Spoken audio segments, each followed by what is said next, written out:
Welcome to the Braylon Edwards Show with Shep. Touchdown, Braylon Edwards. Braylon Edwards, touchdown, Michigan. Running pattern to Edwards, touchdown, Michigan. Where we bring you the best in sports, entertainment, and insight.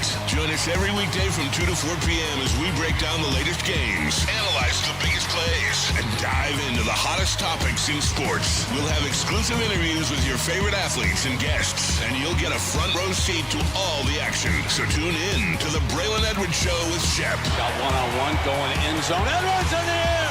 Oh, what a catch by Braylon Edwards. His second touchdown of the game. On the Woodward Sports Network, where sports comes to life.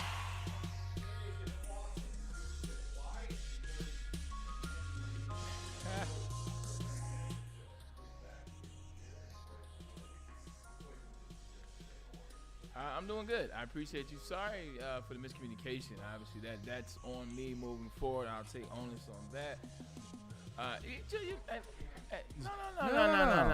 No. We miss you This is because you're the man. But I miss your insight. But Justin did a real nice job.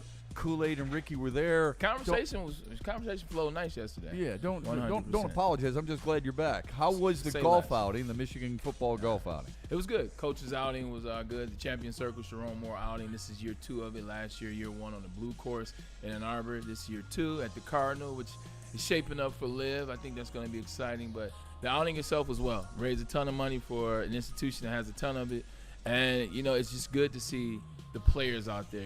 I got a chance to golf with Jaden Davis as well as Ben Bredesen. Excited for, Max Bredesen, Ben's his brother. Yeah. So excited to talk to the captain, got some insight, what's going on up there. That was cool. And it's just good to see the former guys get a chance to play. Win? No. Gosh darn it. We thought we did bad. And once we got in there, we realized we actually were third place. 15 under won. 13 under was second place. Mm-hmm. 10 under, there was a 3-way tie. So and that's you. Okay. 100%. 10 under, which is what I thought would win the Open Championship. You said higher than, you said 13. Ricky had said 16. Yeah. And 17 won it. Hats off to Ricky. Way to go. Now, who did you see at the golf outing you haven't seen in a long time and you were super excited to put your arms around and chat up a little bit? You know what? It's Eric Campbell. Eric Campbell, shout out to Eric Campbell, who was my wide receivers coach when I was at the University of Michigan. Just to throw his resume out there real quick to let you know how good he is and how glad I am that he's back. He coached Amani Toomer. He coached Mercury Hayes, if you remember that era. He coached Ty Streets. He coached Marquise Walker. He coached Dave Terrell. He coached Jason Avant. Wow. He coached Steve Breston. He coached Mario Manningham, Adrian Arrington, Junior Hemingway, Roy Roundtree, and Jeremy Gallen, I want to say, might have been his last one. And, of course, he coached me. So, and Ron Bellamy, who he's now coaching with. So I was excited. Dude, that's a hell of a list. And it really is some players behind the scenes that make the list even more extensive if you know ball, which I know you do and a lot of people out there who I'm glad to be back with. But just good to talk with him and good to see the dynamic. When you're the assistant to one of your former runts, essentially Ron's a runt when Sue coached. He brought him in as a 17-year-old freshman. So to see that dynamic and hear it's working well, and he's excited to be at Michigan, I love Ron. And it's just man. He's a great man, great dude. Yeah. He poured a lot into me when I was there. But this is only going to make the wide receiver position a lot better. And they got a new transfer. Can't wait to see what Donovan can do. So excited. Well, I'm not going to compare it to LSU. That's a little ridiculous because of family. However, shout out Brian Michigan's Kelly. Wide receiver, the core you just brought up, that rivals a lot of some of the better programs in the history of national collegiate athletics. Don't you think? 100%. But the issue is, if we're just talking college, then yeah. Yeah, that's what I'm talking about. Yeah, 100%. If we're just talking if college. You're talking about going to the pros, LSU, Ohio State. They have success in the league. Yeah. And that's one thing that the University of Michigan's kind of been hampered with. You can go back to Desmond. For as great as Desmond was a return man in the NFL. Dave Terrell, his career was 4 years, kind of bounced around a little bit. There's no sustainability. But if you're talking about just in college, I put us up there. You got Amani Toomer.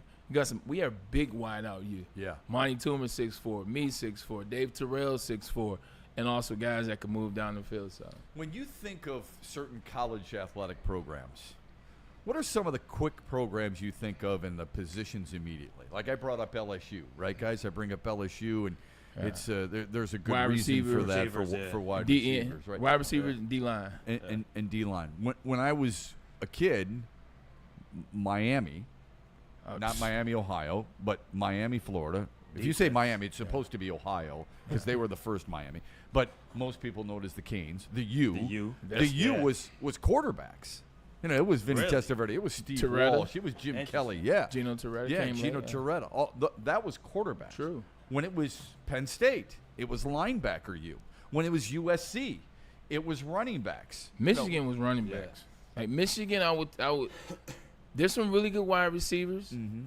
Michigan is running back U, and I feel like the last 3 years have reminded people of what Michigan was. I mean, I can go back as far as Ron Johnson in the '60s to the era my dad played in, where my dad his sophomore year, he had 900 rushing yards, messed up his ankle. Rob Lytle was really good. Butch Wolfo. was really good. The A Train, Anthony Thomas. Because Tyrone Wheatley. Yeah. Oh, To Shamunga Biaka Batuka. Tyrone Wheatley was an absolute beast. Chris Perry was fourth in the Heisman. Yeah. So Mike Hart was really good. Obviously. 100%. How could I forget my guy? I guess little brother. I guess I was referring to when I was younger. Okay. When you had O.J. Simpson and Charles White USC and Marcus Allen. I mean, those guys were epic. That's Heisman U. Yeah, that's Heisman U. Yeah, they were Almost different. like. They said the hell with the position. So when Heisman U. when I say that, what programs come to mind for you? We've just gone over a lot of good ones, but can you think of anyone that we might be missing, for example, I think has a tradition? Texas running backs and linebackers. Yeah. Texas running backs, linebackers. Florida has some good quarterbacks, throughout the ranks. Yeah. Ohio State, I mean, you have to give them credit. They have the only 2 Heisman Trophy winner in Archie Griffin. Right. So running backs, Eddie George, another Heisman Trophy winner for them. So, The only thing I would say about Florida is they had some really good college quarterbacks. Like Kerwin Bell was really good. And people, you bring up Kerwin Bell to people, and they're like, who the hell is Kerwin Bell? Same. Yeah. Kerwin Bell's a hell of a thinking. quarterback in the SEC for a long period of time. Georgia was similar to that. Eric Zaire was a really good quarterback. Never made it in the pros, but he's a really good college pro. Wisconsin running backs. You said that already. Yeah. Offensive line, Alabama, Wisconsin back then. Yeah. Yeah. It's interesting, isn't It it? is. I mean, It's fun. how teams and programs get labeled. Ohio State had good quarterbacks in the collegiate landscape. If we're talking the collegiate landscape, they've had quarterbacks that win for whatever that reason is, and quarterbacks that can get out of pocket and move. Terrell Pryor, who just lost his case against NCAA recently, is a name that comes to mind. Sure. Terrell Pryor, J.T. Barrett, who we saw. Troy Smith won the Heisman, had to play against him. Yeah. Justin Fields, more recently, Carlisle Hyde.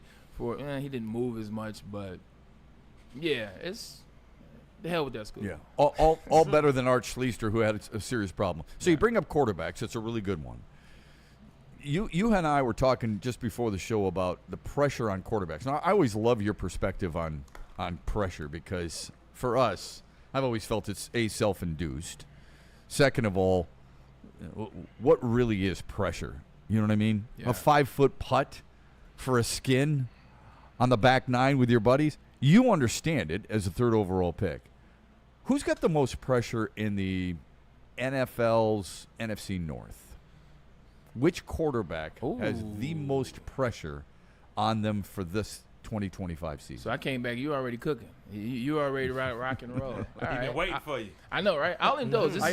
Honestly, yesterday I was driving home. I want to talk to Braylon about this. I want to talk to Braylon about that, so on and so forth. So fire away, yeah. This is a good one. It's interesting because everyone has a level of pressure. Love in Green Bay has a level of pressure.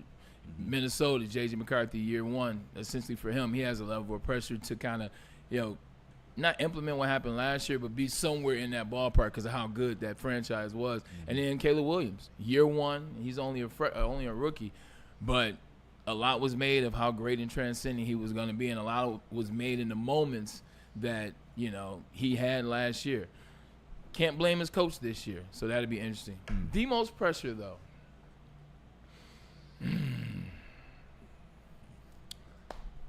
There's only one answer. I disagree. I disagree. I think the most pressure is Caleb Williams, but Wow. it's just Do me. you really? I do. He would be my. I would rank them Jared Goff far and away. Then Jordan Love. Okay. Then Caleb Williams, and then J.J. McCarthy. And maybe that's my fault because I don't want to give him a free pass, but they did get rid of a guy who was, I know people don't believe in him, but he was really good a year ago. I do believe people feel like Kevin O'Connell's a quarterback whisperer, but they're going to give him a little bit of time to ease into things.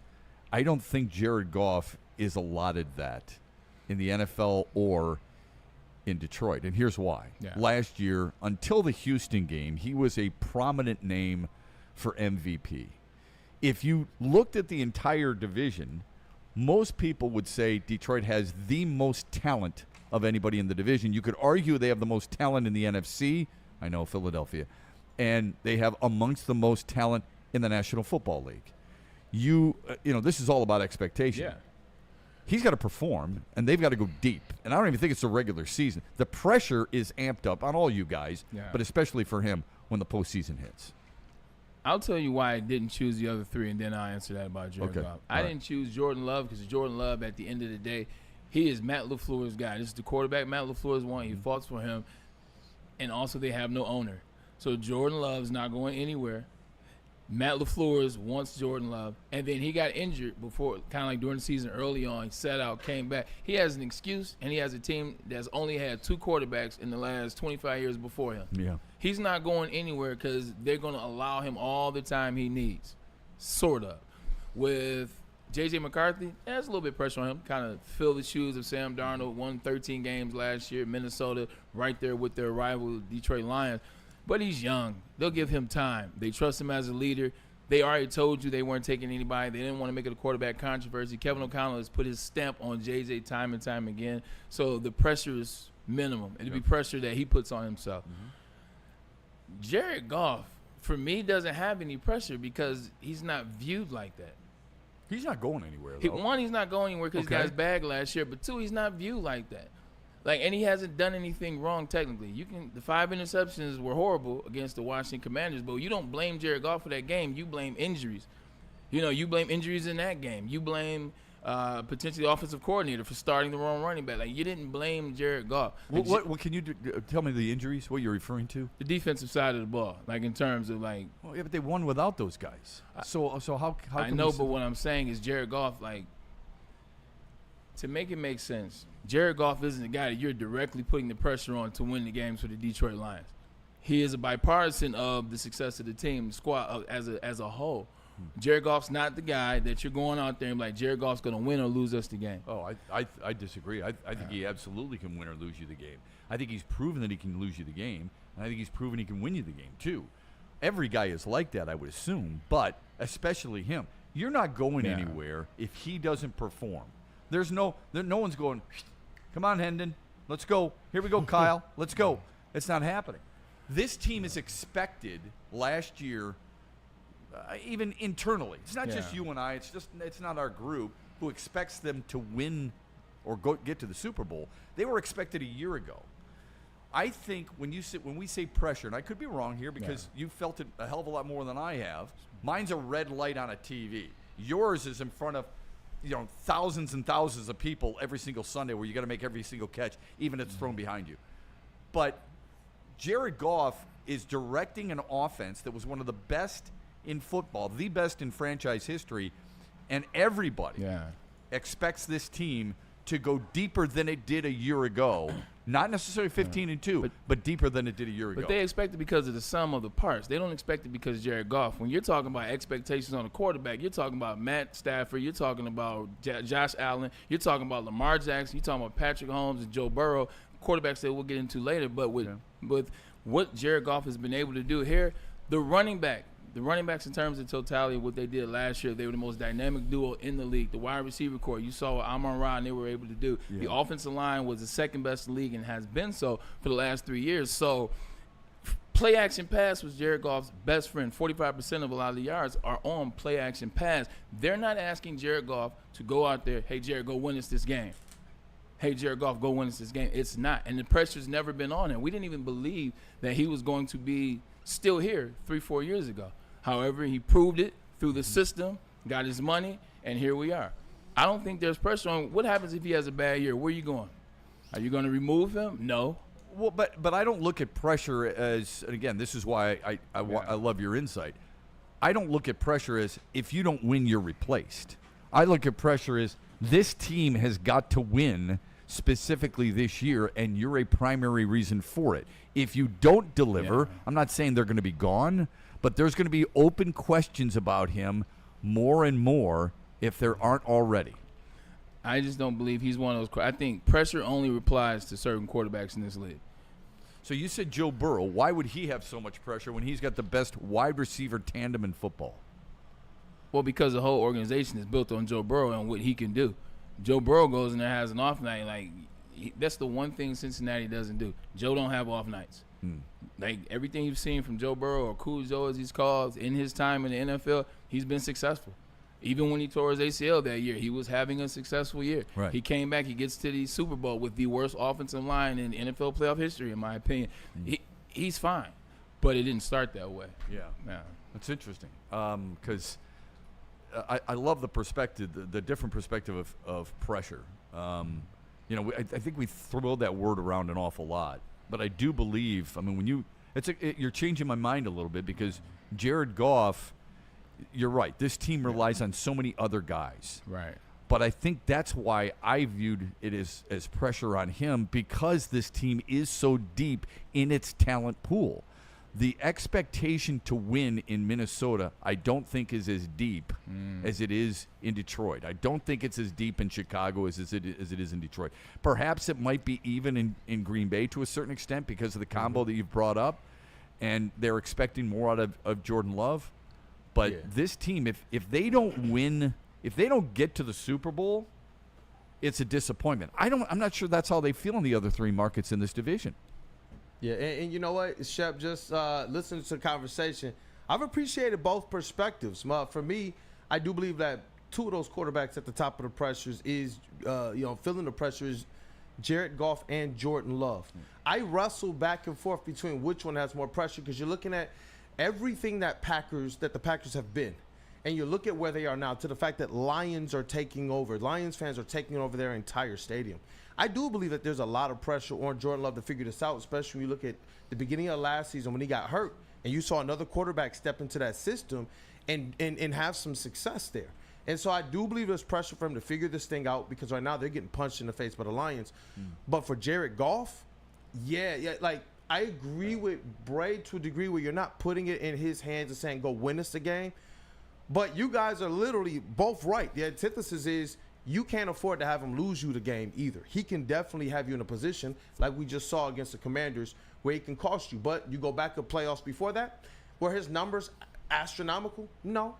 But he also didn't hurt you, and you saw the Lions got pretty decently far. I will say this, and listening to the conversation, listening to it out loud with Shep as well as Kool-Aid, appreciate that insight.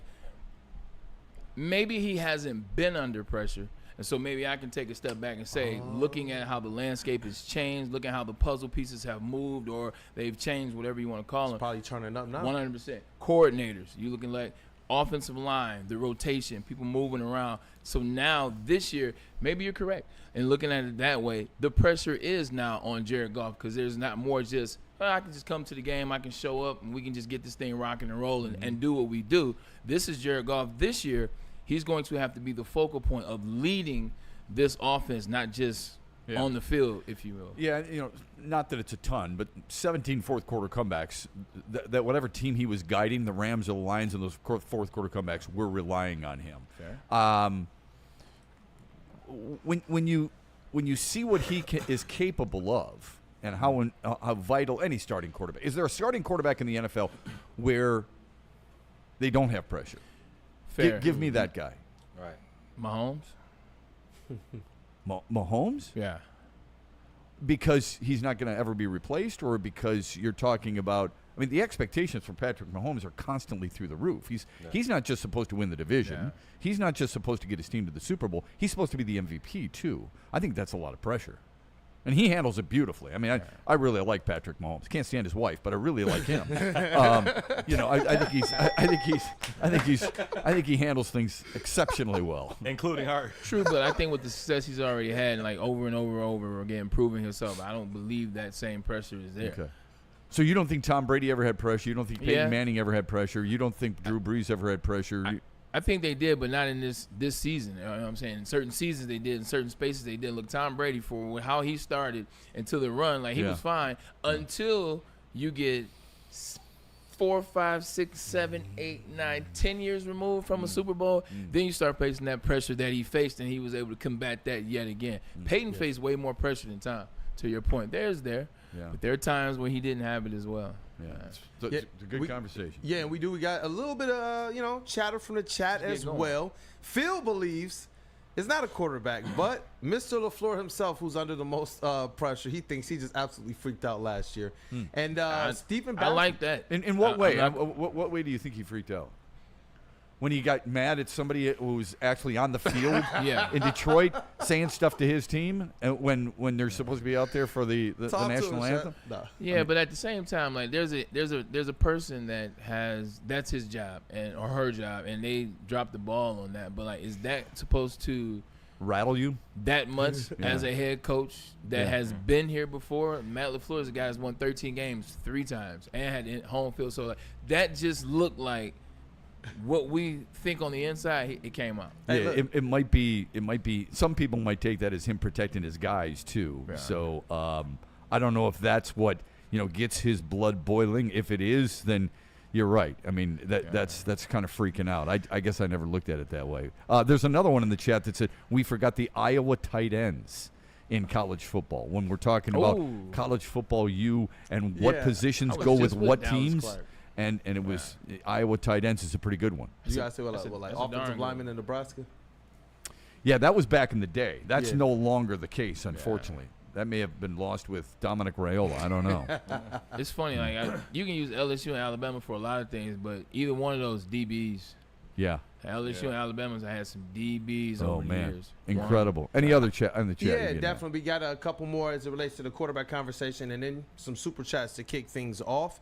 Stephen Baffey says, Love is under the most pressure because if they do not get past the Lions soon, his coach is probably gone, and then he's not as secure either. That's a good one. He has the least to work with in terms of star power as well. That's a good one. So I'm seeing a lot of people who believe that it is on Love, but I did see a couple people in the chat like Mo Wiz, who says you can't let Goff off the hook. Though he threw those 3 interceptions, those are on him. The bar this year has to be raised. And so, like Braylon was saying, as in relation to yours, there's some people who are saying, you know what? If the pressure wasn't on Goff before, this is a year where they definitely see it. Yeah, the 3 picks and then the 2 fumbles is what Braylon was alluding to earlier. Let's be careful with the bar is high stuff. Thank you, Marty Morningweg. Right? We got 3 super chats. Dante151, he just sent in a $1.99 super chat. He didn't even say anything. Thank you, Dante. Michael Weary, he just wanted to support you guys. But Michael Weary, he says, can we talk Lions injuries, please? That's a $2 super chat. Yep. And then Michael sends another one. Don't forget to hit the like button. Let's get to 100 likes fast. Beautiful. Shout out to you guys, man. Well done, and we will talk about the Lions injuries and what Dan Campbell did today at practice that might stun you a little bit. Great insight from Braylon Edwards on that after this from Van Johnson. Justice just means different things to different people, but whether it's a settlement or a verdict, Ben Johnson Law is here for you. Tough, tenacious trial lawyers. That's what they are. They fight. That's why he's known as the fighter. Go to VinFights.com if you have a case that you want them to take a look at. I tell you like this.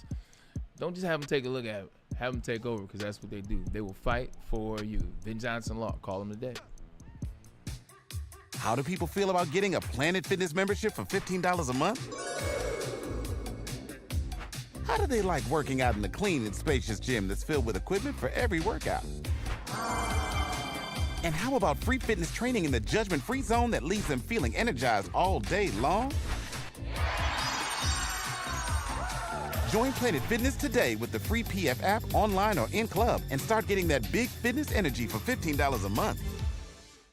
Head to WoodwardSports.com and click on Shop. Get the latest in Detroit sports apparel and exclusive Woodward sports gear. WoodwardSports.com can get the whole team outfitted. Love the Pistons, Red Wings, and Tigers? We got something for you, too. Shop online at WoodwardSports.com.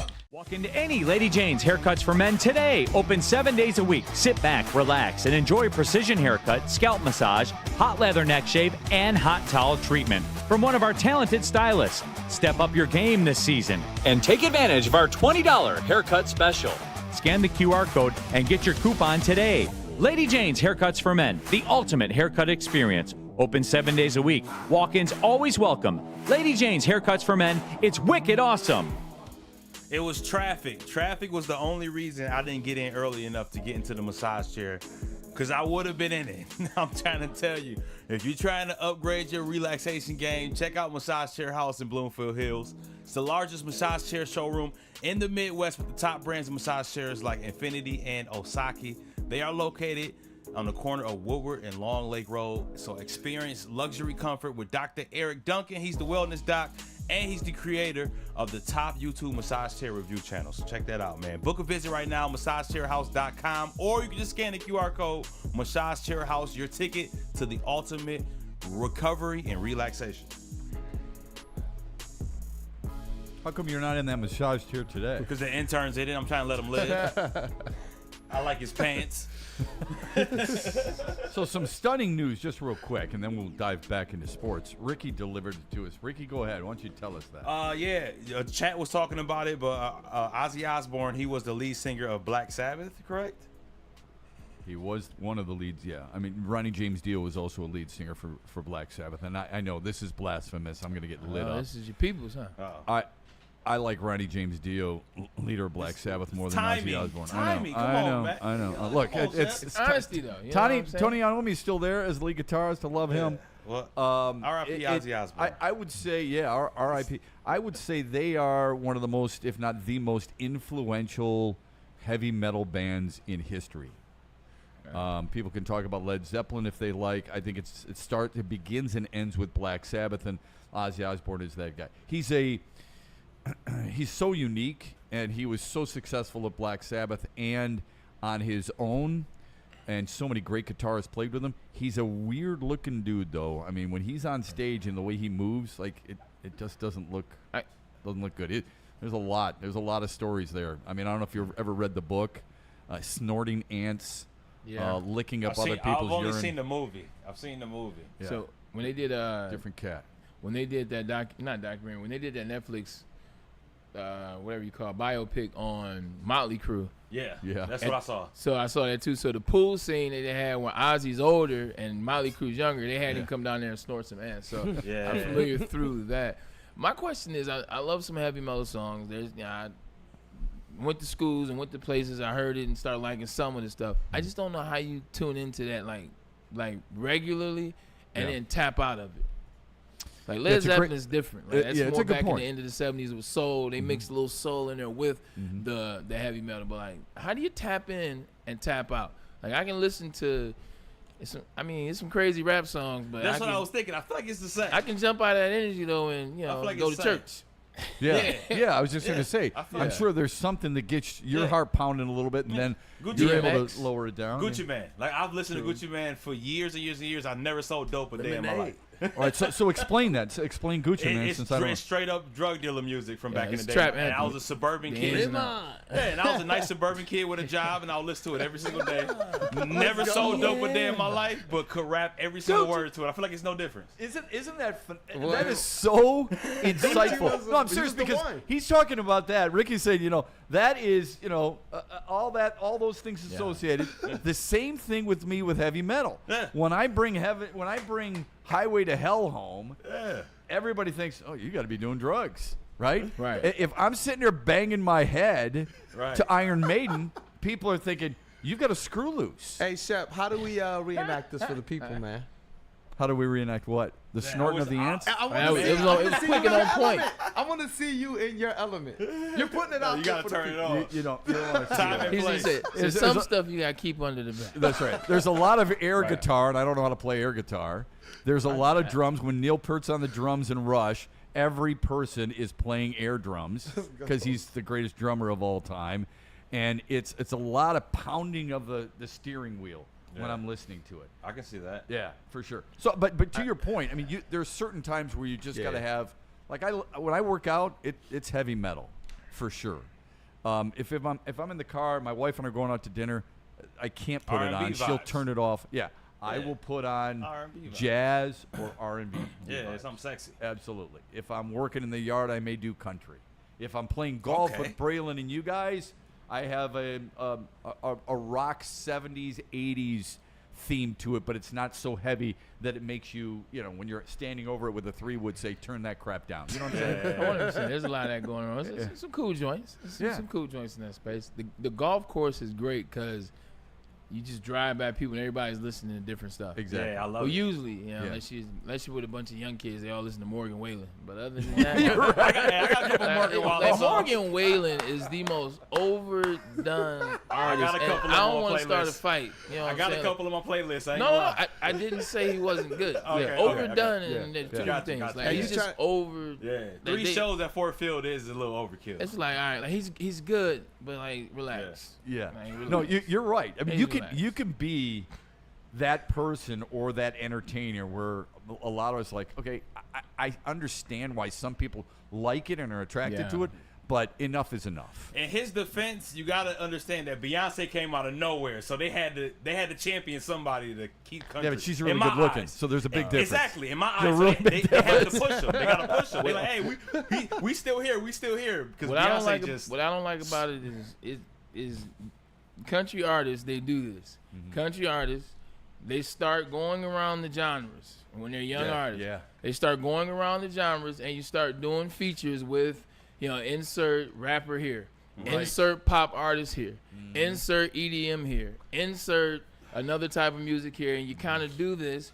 and they start collecting fans. Yep. And then what happens is once these artists, Post Malone, get a little older, then they go completely this way, and you never see him again. Right? Like Miley Cyrus. And take no one with them. I saw Miley Cyrus doing Bands or Make a Dance with Juicy J. But I'm talking about, and Daisy Detroit's getting it in. Now all of a sudden, you guys, Jolene, she ain't coming back. She killed that. That's the part I don't like. Like you go and steal all this, add it to yours, and be like, man, this is just country. And don't bring no, it anybody is with not. you, yeah. Half the stuff Morgan plays is pop / hip hop R&B. But that's the way country has moved to. Yeah. Look, Darius Rucker left Hootie and the Blowfish. Yeah. He's had a really successful. Darius Rucker, the lead singer. Oh, for Hootie. Yeah, 100%. Hootie. He's a really good country artist. Everyone always thinks his name is Hootie. I know, that's the joke. No, for real. Like people that aren't familiar with Hootie and the Blowfish, they don't know Darius Rucker as Darius Rucker, the lead singer from Hootie and the Blowfish. They know Darius Rucker as, he's Hootie. I got you. There's a Key and Peele I thought he was Hootie for real growing up. My mom liked Hootie and the Blowfish. I thought his name was Hootie, and then the group's name, Blowfish. Yeah, right. Right? That makes so much sense, though. It does. We only want to be with you. There's no doubt about that. I love you, Morgan. You're just saying, man. I hear you. That's good stuff. Okay, listen, I want to dive into, and thanks for the info. Ricky, that's really good. I appreciate you diving into that. R.I.P. Ozzy Osbourne. R.I.P. Ozzy Osbourne, and the music will live on forever. There's no question. What's ironic about it is, what was it? Less than 2 weeks ago, I think it was less than 2 weeks ago, he did his final concert with Black Sabbath. And now what you're going to do is you're going to get, and I've got satellite radio, everything, Ozzy's Boneyard is one of my favorites. All right, I'm gonna listen to that in the car. Probably number 2 for me on my radio. But what you're gonna get is it's gonna be Ozzy all day, every day, maybe for the rest of the week, and then it's gonna make me go, okay, now I got to turn on the Spotify and I got to go elsewhere, right? Because AC/DC and I need all that other stuff, and now all you're gonna get is Ozzy. But I hope the tributes come in loud and clear because he was an icon. There's no question about it. All right, we were talking about pressure just before. I don't take a lot of stock in what Chris Broussard has to say when it comes Chris Broussard of FS1 when it comes to football. I just don't. When a guy or baseball, when a guy comes out and tells me they should make the swing off part of baseball on an everyday basis, I go click, move the channel, don't listen to it. However, he did bring up a really interesting topic the other day, and that was Super Bowl or bust. Where would you have the Lions in Super Bowl or bust mode in terms of ranking teams that are in that discussion? Are they in the discussion for Yes. you? Okay. Yes, they're definitely in the discussion. I think third.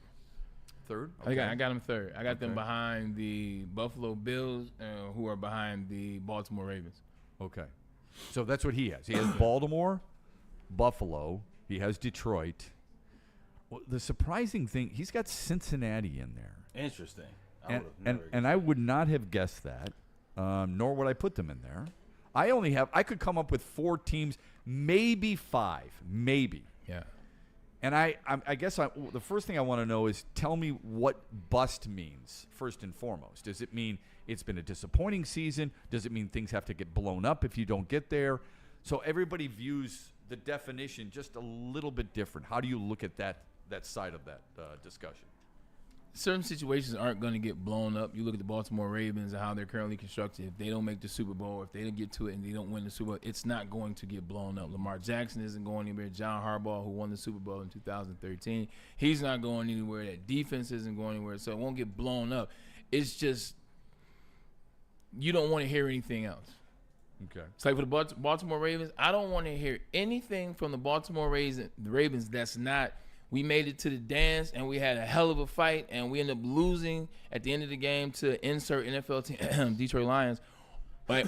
Or we won the Super Bowl, and Lamar Jackson was MVP. Anything else, much like last year, no one really overly cared that Lamar didn't win the MVP because he's won it twice, and because he didn't get to the so I think bust can mean that. I don't want to hear about anything that's not the game and a good game or you won.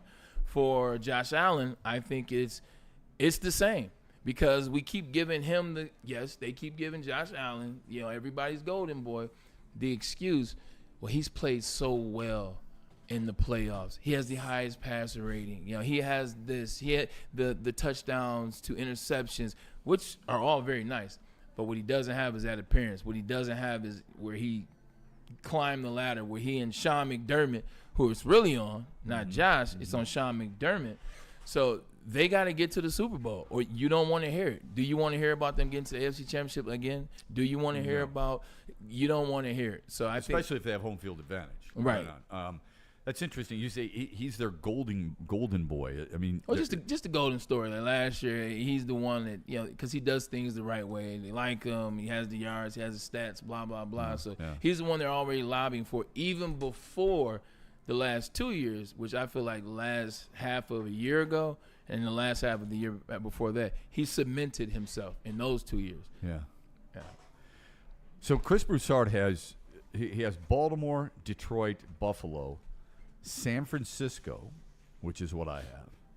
If I had to pick a fifth, I mean, he also has Cincinnati, Kansas City, Philadelphia, which is ironic. So since he makes sense a little bit too. Does it? I maybe I'd move Dallas up a little bit, maybe.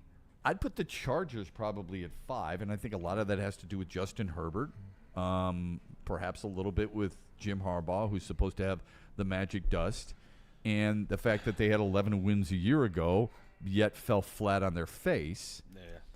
And Justin Herbert hasn't won a playoff game. So that's the way. I mean, I would rank them probably 5th. Yeah. I would rank Baltimore, Detroit, Buffalo, San Francisco, Chargers, Cowboys. How Kansas City? Now, it's interesting because Kansas City with Patrick Mahomes, the best quarterback on the planet, Andy Reid, the best coach on the planet, Chris Jones, arguably the best defensive tackle on the planet. Outside of that, is there anybody you're going, I got to have that guy from that team?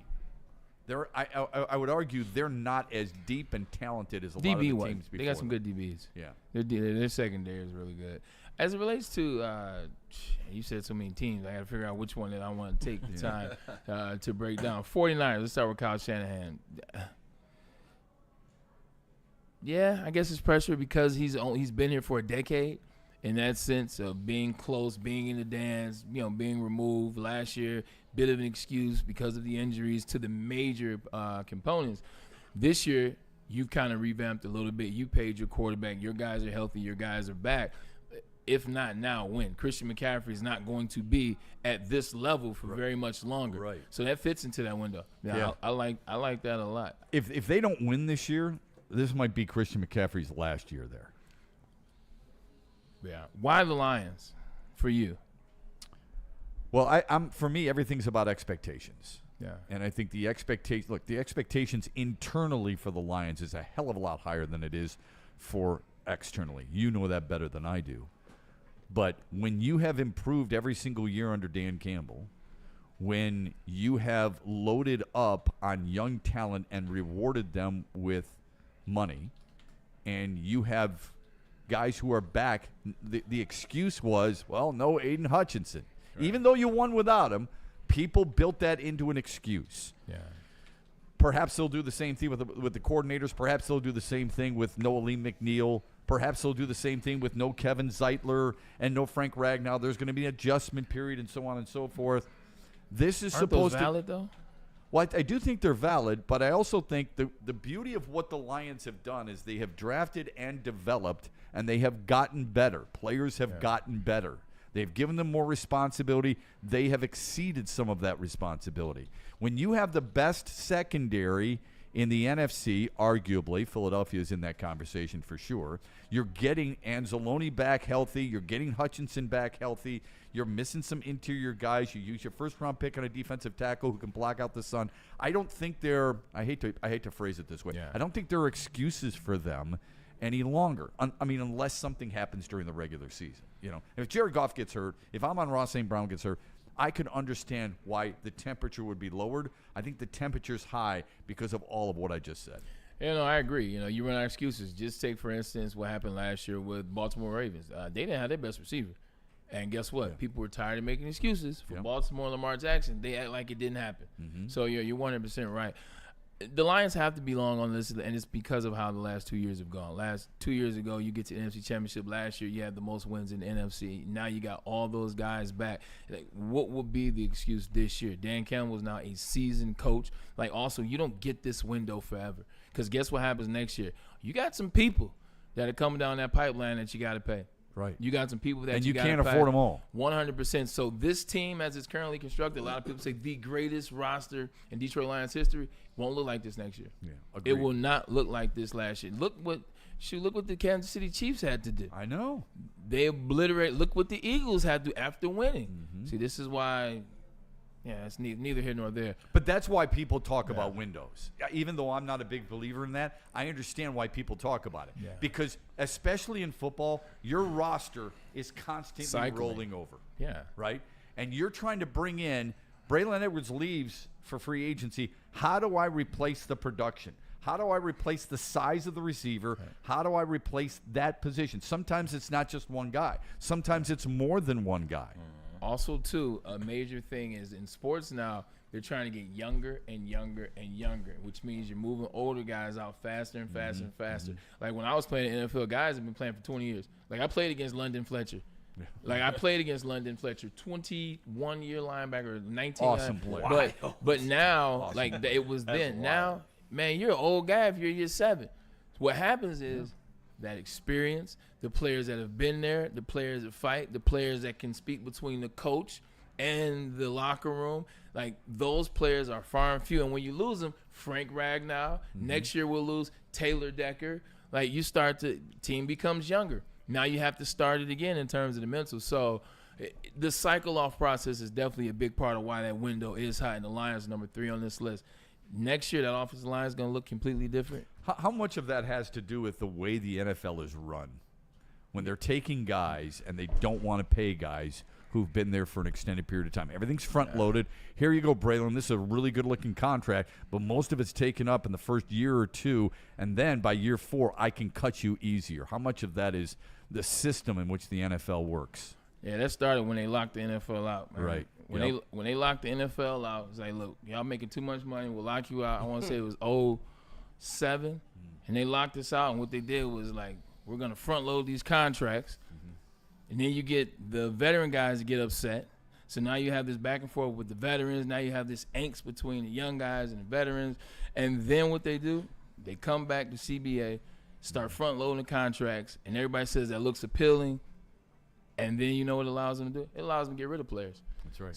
So people got so caught up in the numbers on the front end, and they can get this, and then you'll put caps on the rookies, so that'd be cool. They forgot about the back end, and that's why you see them have the ability to get rid of players faster and faster. It's a very dirty game that the NFL plays in that regard. It really is, especially when the NFL has a connection with Disney for $2.7 billion, Fox for $2.25 billion, Paramount for $2.1 billion, Comcast for $2 billion. You said you weren't Google a fan. for $2 billion.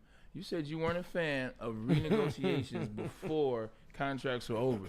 When the NFL went back when I was playing and did the TV deal, they were under contract. Well, I said for players, but if the league's going to do it, but they went back and did it, and then in turn it effed the players. Yes, but I was referring to a player who's got Trey Hendrickson specifically. He's got 1 year left on his contract. T.J. Watt specifically.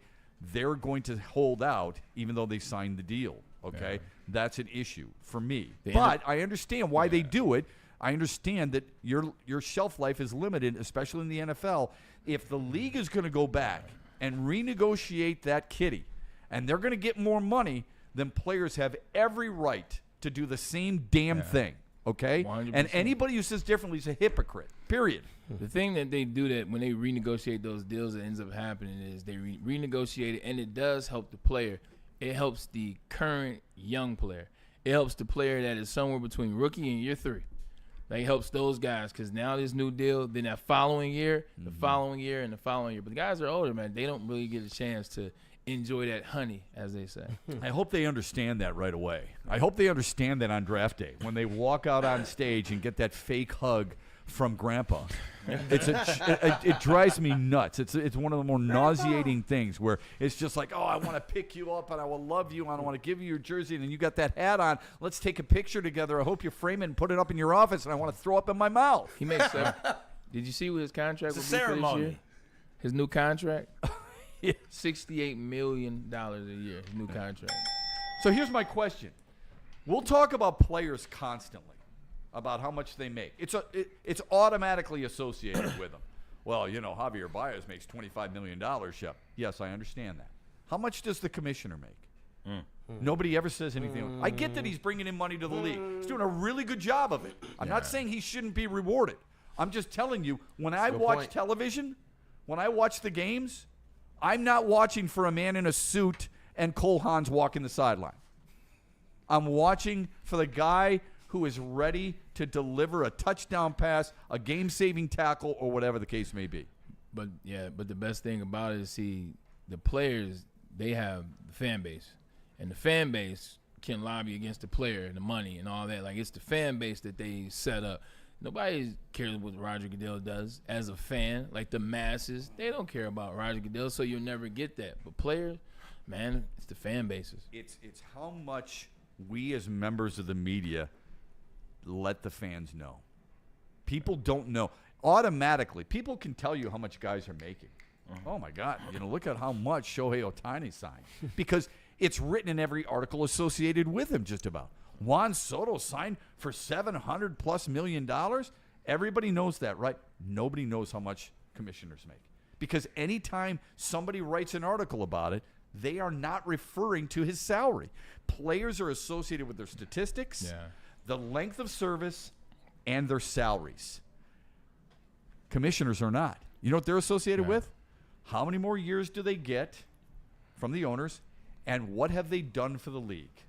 You know how much any of the commissioners make? Do you have any idea? But I bet you can name your favorite player and how much he makes.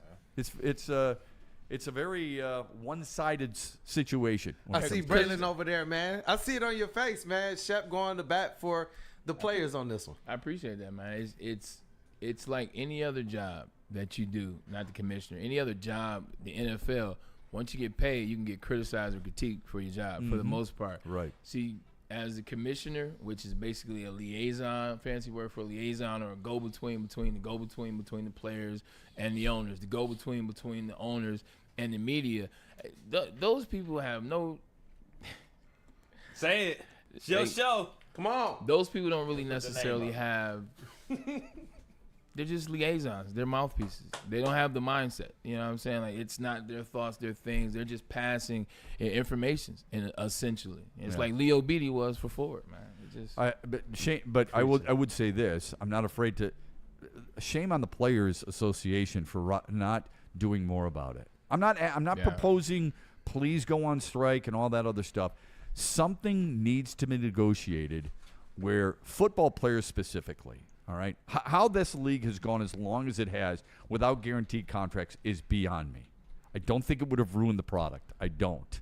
I think it has ruined some products in certain sports, NBA, but I don't think it would for the NFL. How people have allowed this long, I question the leadership of players. I do. You keep in mind these greasy individuals that do greasy things. Well, you know what I'm saying? In terms of people that actually work in that space, there are people that get paid a lot of money, and when that money comes, it's like, this is what you're not going to do. This is what you're going to be on. This is what you're going to push. This is the agenda. This is how you give the information. You want this check? You want this? You know, you want what comes with this? You want your people to be good? Well, help us, and we'll help you. Mm-hmm. We're going to help with some reads here. Braylon's got, I think, the first and foremost, and then we're going to hear about a really exciting new morning show. It's a double up over here with Kool-Aid, actually, man. Feldman. Did you just go third person for the second straight day in a row? He did it last week, too. I know. Only for you, man, Sheppard. Hey, but you guys want to know what? If you need some wheels and you want to be able to have this process be quick, I'm talking about not like all the other dealerships where you're sitting there waiting all day long. It's Feldman, and we got a lot of different of our personalities here. They got a lot of personal testimonies. It's Feldman Chevrolet, any of them that you can get to, man. And they have they're the #1 Chevy dealership with 5 locations in Highland, New Hudson, Novi, Livonia, and Lansing. And this month's specials, they include the 2025 Silverado 1500 Crew, lease it for $189 a month. Then the 2026 Equinox LT, lease that for $209 a month. And this offer ends on August 10th. So you want to get there. Make sure you guys scan the QR code that is above my head. And you guys already know what the mornings represents. Sean Belegian in the morning with Maz. And we're pumped to announce the brand new show. And shout out to you guys for making sure that you have supported it to this point, man. 2 of Detroit sports legends, Sean Belegian and Tom Mazaway. They team up to bring you bold takes, big laughs, and unfiltered Detroit sports talk. Expect breaking news, guest interviews, interactive segments, and that classic Detroit fire every day, Monday through Friday, 8 a.m. to 10 a.m. Make sure you guys are tapped in. Make sure you guys are supporting. It is a Sean Belegian show with Mass. Summer's heating up, and Feldman's clearing space for the incoming new models. That means massive markdowns during Feldman's hot summer sale. Get a 2025 Silverado for just $189 a month, or this 2026 Equinox for just $209 a month. Inventory's moving fast, and when it's gone, it's gone. So don't sweat the search. Just get to Feldman. More locations, more inventory, more ways to save. The hot summer sale is on at Feldman Chevrolet, Michigan's #1 Chevy dealer. Head to WoodwardSports.com and click on Shop. Get the latest in Detroit sports apparel and exclusive Woodward sports gear. WoodwardSports.com can get the whole team outfitted. Love the Pistons, Red Wings, and Tigers? We got something for you, too. Shop online at WoodwardSports.com.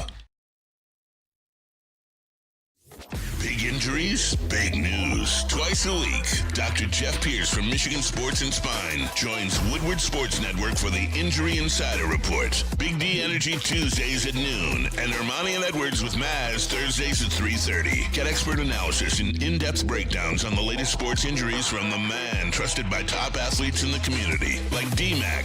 Whether it's the Lions, Pistons, Tigers, or Red Wings, Dr. Pierce talks us through it all. Don't miss the Injury Insider Report with Dr. Jeff Pierce, your go-to source for understanding the impact of injuries on the games and players we love. Only on Woodward Sports Network. Scan the QR code on the screen or go to MichiganSportsandSpine.com to see if Dr. Jeff Pierce can help you. Why do we fight? We fight to protect the innocent, to hold the powerful accountable, to bring the oppressors to justice. Why do we fight? We fight to secure and preserve our civil liberties, to get each and every one of our clients the justice they deserve, and to make the lives of real people just like you whole again. thenfights.com. Head to woodwardsports.com and click on Shop. Get the latest in Detroit sports apparel and exclusive Woodward sports gear. Woodwardsports.com can get the whole team outfitted. Love the Pistons, Red Wings, and Tigers? We got something for you, too. Shop online at woodwardsports.com. Are you tired of wearing the same old Detroit sports merch? It's a new era in sports wearables. New designs, amazing apparel, and the ultimate swag. Check out Woodward Sports' latest gear at the woodwardsports.com website and click shop. We got hoodies, we got the tees, we got the hats that are going to turn heads. Get the latest designs today at woodwardsports.com and click shop. And that's not all that you need to get fresh. We got more of that to get you right as I throw it over to my man Shep. Get fresh. Lady J. That's a good lead-in. Get fresh is a really good lead-in, and we're always looking to get fresh. We wish we could look as good as Braylon Edwards does on a day-to-day basis. I need some help. Ricky, he went to the barbershop the other day. Go to Lady Jane's. I mean, if you want to look fresh, if you want to clean, you want to look sharp, it takes more than just good clothes. You got to look the part. Lady Jane's does that for you. The ladies are fantastic. They're professional. They're friendly. They do it right. It's uncomplicated. You walk in, you sign in, and before you know it, you're in the chair. You have a nice conversation. It's friendly. You're done. You walk out the door and you go, damn, I actually look good. I know. For some people, that's hard to believe, but it's true. Handsome and clean. Lady Jane's open 7 days a week, 10 till 8. Walk in anytime. It is wicked awesome. And we back. We are back. Really fun conversation regarding the National Football League. We welcome the chats. We welcome you to follow us on all our social media channels. We welcome the chats. Really fun to see what you have to say and get your opinion as well. We were talking about Super Bowl or bust earlier. When you look at the Detroit Lions, I think they have everything it takes to win a Super Bowl. Now, I'll be the first to admit, I picked him a year ago before the season began. Didn't pick him 15-2. That was ridiculous. Yeah. Didn't pick him to go undefeated in the division. That was ridiculous. And didn't pick him to win every game on the road. That was ridiculous too. But I do feel they're as deep and talented a team as any team in the National Football League. Why do you think they could win it all, and what prevents them from winning it all? Dan Campbell has gotten better as a head coach in the 4 years that he's been here. Excuse me, 21, 22, 23, 24. So this will be year 5 for him. He's gotten better each year. You've seen significant change in him as a coach. So that's one main reason. I think Dan Campbell is proving himself to be one of those type coaches. I think he only needs the next thing to take him to the next step. So I think it's consistency. I think it's the consistency of the players. I think they have enough. You've seen it on offense. Yeah. They broke records, not Detroit Lion records last year. They broke NFL records last year and the year before. Those players are still here. Jamison Williams is going to be a much better version of himself this year than he was last year. Amon-Ra St. Brown, if it's possible, is going to be a better version of himself this year. So is Penei Sewell, who I think in his mind he has something to prove. You look at the rating, look at the grading, especially towards the end of the season. He tapered off a little bit. He has something to prove, and I think that backfield, Jahmyr Gibbs isn't the player that he is going to be when you really are going to be proud that you're wearing his jersey. He's getting there. They're going to implement him in different spots. So, I think you have Jared Goff leading that offense. And I think on defense, a lot of players that people don't necessarily know yet that are going to be stars for the Detroit Lions. So they got enough. They got the coach, and I think they have the integrity that they built over the last 5 years. Yeah, I think I've never been a believer that everything is linear. Just because Braylon Edwards is good one year, he's going to be even better the next. I think at some point players taper off and they hit the downside of a career. I'm not saying anybody is necessarily doing that with the Lions, but I don't believe just because Gibbs is good last year, he's going to be even better this year, because some of those carries might go to David Montgomery. Yeah. Look, Sam Laporta, that happened 2 years ago. 2 years ago, he was unbelievable, right? And then last year, it tapered off a little bit because Jamison Williams is more involved, because Amon-Ra St. Brown was more involved, because Jahmyr Gibbs was more involved, whatever the case may be. I think your point, though, is a valid one for me anyway, and that is that this team and its talent at those positions. I've never been around a Lions team that has this many players, arguably in the top 5 at least top 10 at their positions. We've never had it. Yeah. Okay? Not all at one time. Best right tackle, maybe not, but no worse than third. Yeah, he's in the conversation. He's in the conversation. Quarterback, maybe not, but he's in the top 10. Okay? Running back, top 5. And David Montgomery's pissed off at the world because people act like they've forgotten him, and I'm glad he's pissed off because I love David Montgomery. I want him on my team. Yeah. I think he's going to be really good this year. He's got that purpose, right? Yeah. I think Jack Campbell's going to be better than he was a year ago, and he was really good last year. Led the team in tackles. Yeah. Aiden Hutchinson. I mean, we can go on and on. The number of different players that we can bring up who are difference makers. Yeah. I could be wrong about this, but I've always gone into a game. If I was preparing for a game as a broadcaster, I used to say, how many guys on my team, on my bench in basketball, on my bench in hockey, in the dugout, how many of the other guys looking at it and go, man, I got to have that guy. I want that guy. For the Lions, it never used to be that many. Yeah. You know? You don't have to be, a football savant to know that I wanted Barry Sanders or Calvin Johnson or Chris Spielman or Benny Blades. Duh. Yeah. I know that, okay? I'm talking about the other guys that sometimes go unnoticed, that do the little things that people like Braylon Edwards notices. Yeah. That's why I think, Dan Campbell, sure, okay. I think they are that deep and they are that talented. ESPN writes their biggest strength is running back. So I've differed on that. I think it's a strength, no question. I think their safety group is stronger than their running back tandem, and I actually would argue their secondary. I would take the entire secondary. DJ Reed, Terrion Arnold, Kirby Joseph, Brian Branch are, I would argue, the best in football. And people would go, you've got a screw loose because Terrion Arnold hasn't proven anything, but I think he has proven something. I'm a big believer in that. Before you dive into that, Shep, you said Jack Campbell's going to get better this year, which he is because he played well last year. That's essentially what I'm saying as well. Amon-Ra St. Brown, although he's going in year 5 for him, he's going to get better because last year Jamison Williams played his first 17-game season. He played 17 games. He got better game after game after game after game. Season before that, how many games he played? 4. Season before that, how many games he played? Oh, wait, he was 20 years old, and he was trying to figure out how to get back from ACL. Last year was the first year he played a full season. Now he's coming back. This is essentially year 2, but it's really year 4. He's going to be a better version of himself because of that. That's going to make Amon-Ra St. Brown a better wide receiver on the other side because he no longer has to be the only guy on the offense that knows it just like Jared Goff knows it. You got another guy on the opposite side. Now they can tap into that. It makes it more fun for Amon. It makes it more fun to him. Sam Laporta got injured last year, so they were able to use Jamison Williams a lot more. That's why he didn't get better for the next year. And Gibbs, they didn't even tap into him as a wide receiver yet. A little bit in the slot here and there. So can you get better as an athlete if your numbers aren't better? In terms of athletic ability? Yeah, like Amon-Ra St. Brown, when you say he's going to get better, that blows my mind. Because I think he's outstanding now as a road runner and a pass catcher. I'm thinking to myself, how much better can you get? He's only in year 4. Jerry Rice didn't get better from year 4 to year 10. Like, at the end of the day, Amon-Ra St. Brown is now on a team collectively that is as good as he is. And also, they also know what he knows. They also have the same when you've had, like the same thing, consistency, the same team and rotate around, it makes the job that much easier. And he's growing. He can get faster. Barry Sanders, who I played with BJ, Barry Sanders Jr. yesterday, shout out to B.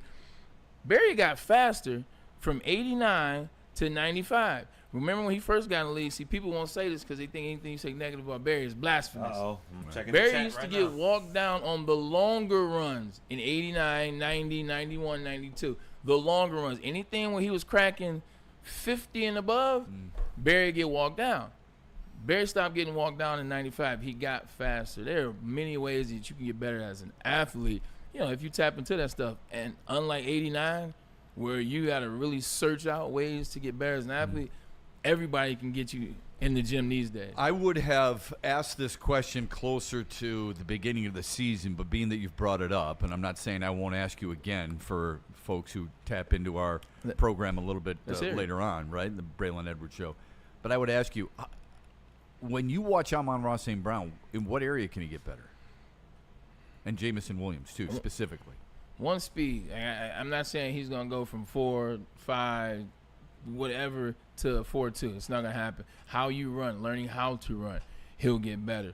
In terms of the new scheme, because they're changing it this year, he'll be able to understand defenses better and working with Johnny Morton's system, I believe, just in my opinion. And also, it's the familiarity with other teams. Like, once you've been in the league, you've now been scouting the same teams, at least in your division, 5 years. You've also now played against some of these better teams. You played against the Ravens. You played against the 49ers. It makes you a better player because you start to understand, what is it that teams are doing against me? Mm-hmm. What are teams doing against the Lions or our offense? You know, how can I help J-Mo? How can I help Jared Goff? And I think that's the side you start tapping into. First couple of years, you're just like, let me worry about what the receivers do. Let me make sure I know all the wide receiver concepts and can help, you know, can pass the information down the line of scrimmage to J-Mo if he needs it. When you start becoming an elite, which he is, he's in 5 on everybody's list. Mm-hmm. He's one of those ones they're starting to talk about. If this continues down the line, he can be in Ohio. You know what that place is, Ohio. I ain't talking about Cleveland. More comes with that. Because now you got to keep taking the level up. How did Randy Moss take the level up?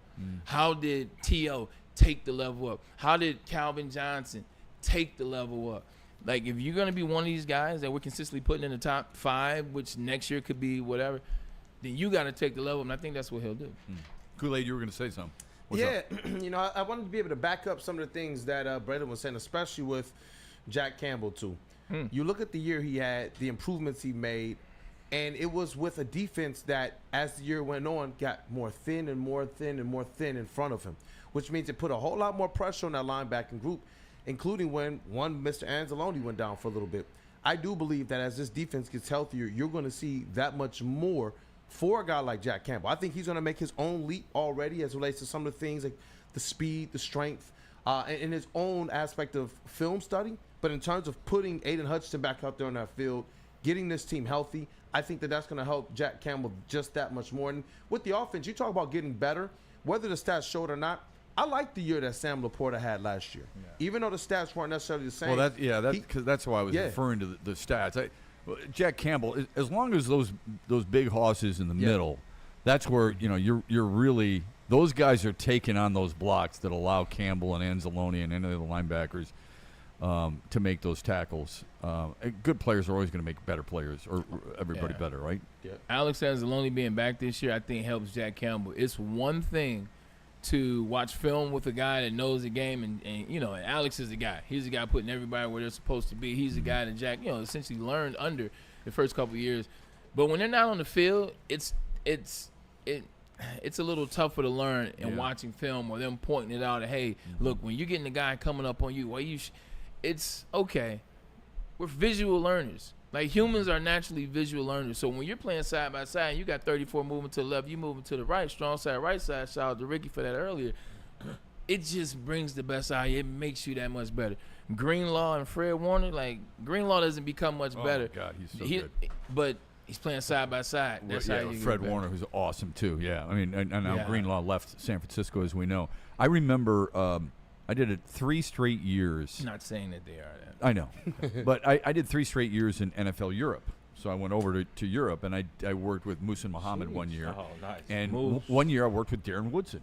And the beauty of that experience was, like, you would have been great over there.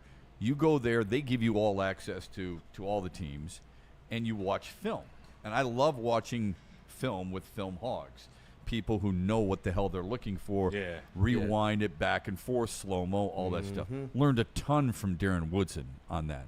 Was a really good analyst for ESPN. I don't know what the hell happened, but maybe they got to pay some big mouse over there instead of him. But really, really good at what he does, and learned a ton from just watching film with him. But to your point, as he always used to say, look, these guys can watch all the film they want. You've got to experience the speed. Yeah. You've got to read it. Reading it on the field of play, when you have a 300-pound man, Jack Campbell's situation, when you have a 300-plus pound man coming at you and trying to shuck him and get to the next guy and make the right read and then to wrap up a beast of a running back like a Derrick Henry, that is not an easy thing to do. No. So the mind is important as the strength and the speed and the technique. 100%, and that'll be the pressure that J.J. McCarthy has to go through this year. We were talking about pressure on each quarterback in NFC North. His pressure would just be that part because he can watch all the film he wants to with Kevin O'Connell. He can watch all the film he wants to sitting side by side with Sam Darnold and, I see how you did this, Sam, and you were able to hit Jordan Addison because, this right here was taken out by T.J. Hockenson. It's another thing when you get in that game and you got 97 from Detroit Lions like breathing down your neck as your line is collapsed, and now Talik Williams is about to sack you, and you're trying to get – it's a different animal than watching film. I remember talking to Stafford one time in the locker room, and I said, how the hell did you make that throw? It was a throw down the left sideline. Might have been to Calvin, might have been to Brandon Pettigrew, I forget. He said, well, I saw the safety turn like this. It was just a quick turn like that. And I'm thinking, so you've got guys with bad breath running at you, right? You can hear all of it. I mean, it's awesome when you watch a football game from the sideline. It's really special. The speed is intense. It's unbelievable. And I'm thinking, you got hands going up in the air, and you're looking at a corner, and all you're looking for is 30 yards away. Yeah, 30 yards away, maybe even more. And all you're looking as the shoulder does that. That's it. With shoulder pads, how do you know the air conditioning didn't kick in? Right. You know what I'm saying? It's amazing the little things you guys look for. It's crazy. Stafford's able to make that throw for 3 reasons. One, he has one of the strongest arms the NFL's ever seen. Not in the last 25. I don't play that game. He has one of the strongest arms the NFL has ever seen. He got one of Brett Favre arms. Like, he's just going to have it for life. Yeah. Like, Brett Favre probably still can throw the ball as far and fast as he wants. 2 is trust and it's Calvin. It's trust and it's Calvin. You can take Calvin out of the situation, it would just be trust. The fact that Calvin was in a situation was trust and it's Megatron. And the other one is it's a spot. It's thrown to a spot. Boom, boom, boom. All I see is this. I know where that spot is because I started throwing to that spot in April. Then I was throwing to that spot in May. Then I was throwing that spot in June. And then here comes training camp. I was throwing in July and August. When the season comes, I've been throwing to that spot with that wide receiver essentially for a very long time. That reminds me of you ever seen Belichick tell the story of the greatest play ever against Ed him? Reed. It was Ed Reed where he faked him out because the whole play was if Ed Reed goes a certain way, he throw it here. So Ed Reed turns his hips knowing that they're going to throw it there. As soon as he throws it, he turns the other way and gets the interception. It's like that where it's like it's a game of chess on that field. And it's amazing. I don't say this because Braylon's to my right. I say this in all sincerity, and I've said it for a long time. I don't think football players get nearly enough credit for their cerebral ability. Oh, 100%. Everybody feels like because it's such a physical sport, and it's really not. It's a collision sport, okay? It's not a physical sport. It's a collision sport. I mean, you are in a car accident on a regular basis. For him to go across the middle and know that he could get lit up by somebody legally is a tough pill to swallow in the first place. But no repercussions. But the ability to adjust, first the language, then the speed, and then finalize what you envision and adjust off that, and then make the play. Yeah. Think about how many times you've done that. You've done 3/4 of it. The last thing is to catch the ball. You've done years of it. And you did, and unfortunately, that one time, you don't catch the ball. Right? It's like that because the possibility for if this works, like that's why I love it. It's like but when this works. Yeah. Like I know the coverage because I've been given the coverage through practice. I know the play. We've been working on this. I know what I'm supposed to do, and I know what the adjustments are supposed to do. It's worth it to me to have Ray lay me out, to have this thing that I love so much go right. Yeah. It's like a doctor, and I'm not comparing myself to anybody, but just any profession that you're in where you're in it for that long, it's worth it. Why do doctors go to school for 8, 9, 10 years and then do residencies and then do all this stuff and then have to deal with when you're in that operating room, it may go awry. Like, why do you put yourself in that position? Because they absolutely had a passion. They love it. They love helping people. They love fixing people up, and they love helping people with their lives. I love catching touchdowns. I love getting first downs, and I love winning on the football field with the squad. Yeah. So it's worth it. Yeah, the doctors do that. It's not a game, man. It's not operation. It's not. You know, hey, my hands are shaking. I'm out. No, that's not the way it works. I do want to get some thoughts on what Dan Campbell did earlier today. It may surprise some people, but maybe there is a message there to be taken from it. Braylon Edwards on that when we come back after Jeff Pierce and what he can help you do with your young athlete. That is right. Attention sports fans, don't miss out on expert sports injury insight. That's Dr. Jeff Pierce, man. He's in the studio with us on Tuesdays on Big D Energy, and he's in on Thursdays right here on the Braylon Network Show with Shep. Trust the guy that a 4-time Stanley Cup winner, Darren McCarthy, trusts. Trust the guy that I trust. Look, man, I told you a story about the young man who he helped, but that's just one of a bunch of stories, literally. For more information, visit MichiganSportsAndSpine.com, or you can just call him, 248-426-9944. Now, what if I told you that if you bet any bet up to $1,000, if you lose, you get your bet back? You would probably think I'm crazy, but I'm not. Scan this QR code, enter the code Woodward 1000, and if your first bet doesn't hit, you will get your deposit back up to $1,000. That's right, up to $1,000 right back just for giving it a shot. Minimum bet is $20, so download that Caesars Sportsbook app right now, the official sportsbook of Woodward Sports. Use that code Woodward 1000, or just use a QR code on the screen, and you can get a $1,000 bet back if it loses the first time. Hope it doesn't lose for you, man. Go check that out right now. I'll be right back. Walk into any Lady Jane's Haircuts for Men today. Open 7 days a week. Sit back, relax, and enjoy precision haircut, scalp massage, hot leather neck shave, and hot towel treatment from one of our talented stylists. Step up your game this season and take advantage of our $20 haircut special. Scan the QR code and get your coupon today. Lady Jane's Haircuts for Men, the ultimate haircut experience. Open 7 days a week. Walk-ins always welcome. Lady Jane's Haircuts for Men. It's wicked awesome. Why do we fight? We fight to protect the innocent, to hold the powerful accountable, to bring the oppressors to justice. Why do we fight? We fight to secure and preserve our civil liberties, to get each and every one of our clients the justice they deserve, and to make the lives of real people just like you whole again. ThenFights.com. Head to WoodwardSports.com and click on Shop. Get the latest in Detroit sports apparel and exclusive Woodward Sports gear. WoodwardSports.com can get the whole team outfitted. Love the Pistons, Red Wings, and Tigers? We got something for you, too. Shop online at WoodwardSports.com. Summer's heating up, and Feldman's clearing space for the incoming new models. That means massive markdowns during Feldman's hot summer sale. Get a 2025 Silverado for just $189 a month, or this 2026 Equinox for just $209 a month. Inventory's moving fast, and when it's gone, it's gone. So don't sweat the search. Just get to Feldman. More locations, more inventory, more ways to save. The hot summer sale is on at Feldman Chevrolet, Michigan's #1 Chevy dealer. Black Rocks, 8 weeks of giveaways rolls into week 2. Man, for your chance to win Filet of the Year. Excuse me, Filet for a Year. Filet for a Year? Filet for a Year? Are you serious? All you gotta do is scan this QR code above my head. That's one free 8-ounce filet entree every month.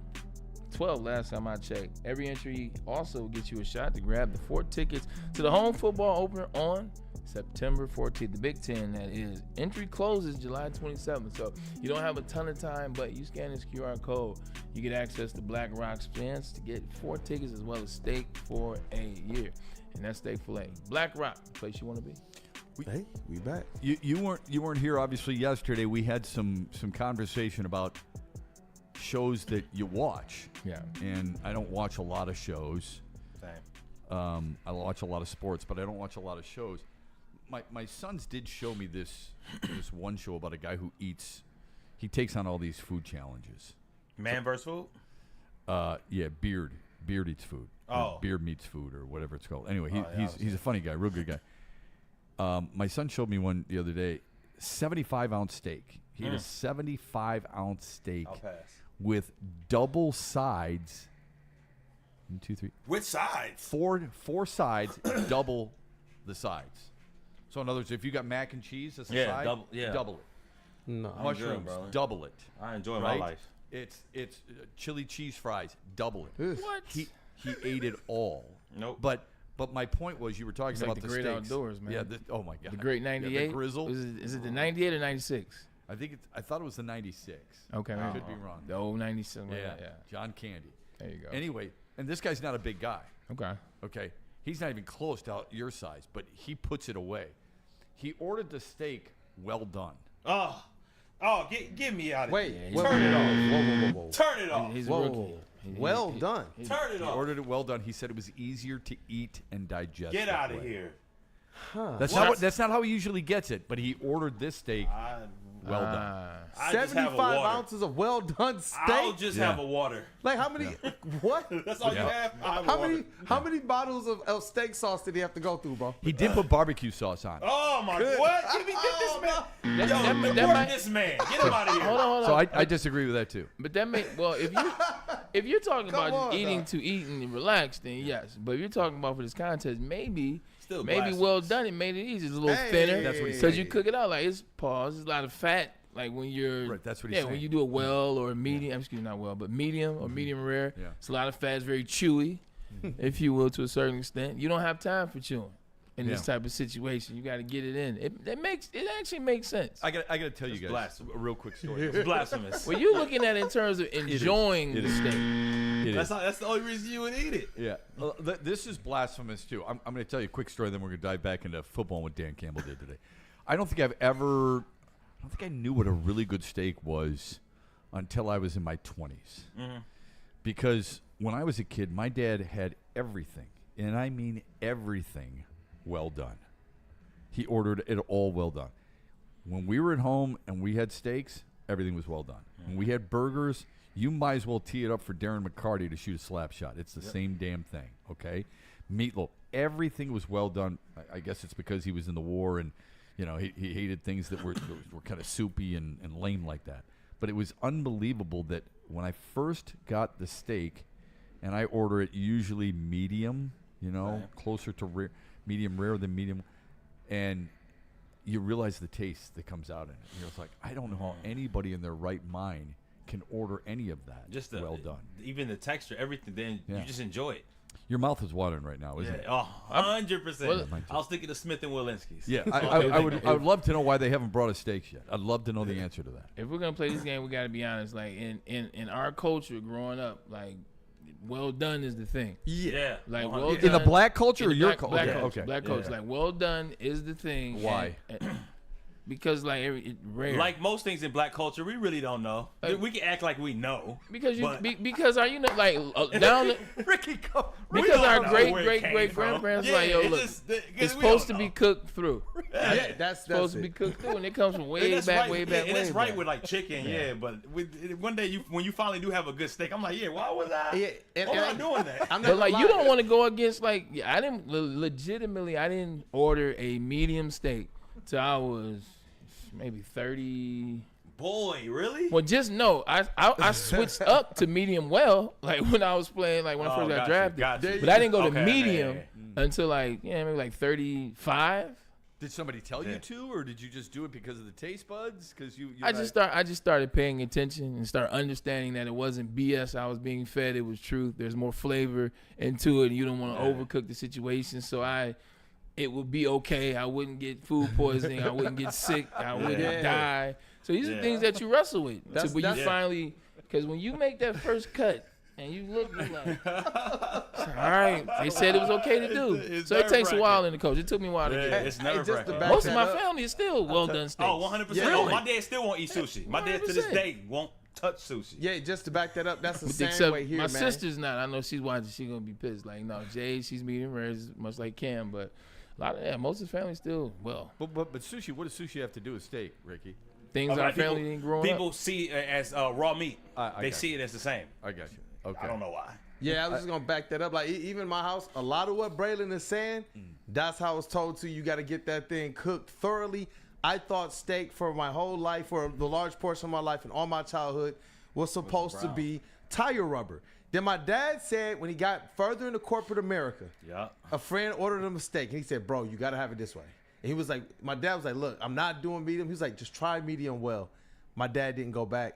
He introduced me to it, and since then, I was a man. I was in my 20s. Yeah. It's been medium well ever since, but I can't go beyond that threshold. Really? I can't. You can't do a little blood? I can't. Not at all, man. Medium well's got a little No, blood. I'm saying medium, but like medium, that's where you start to get, you might have a little blood in there. Yeah, gotcha. Yeah, a little bit. That's Rick's telling the truth, man. I love that, man.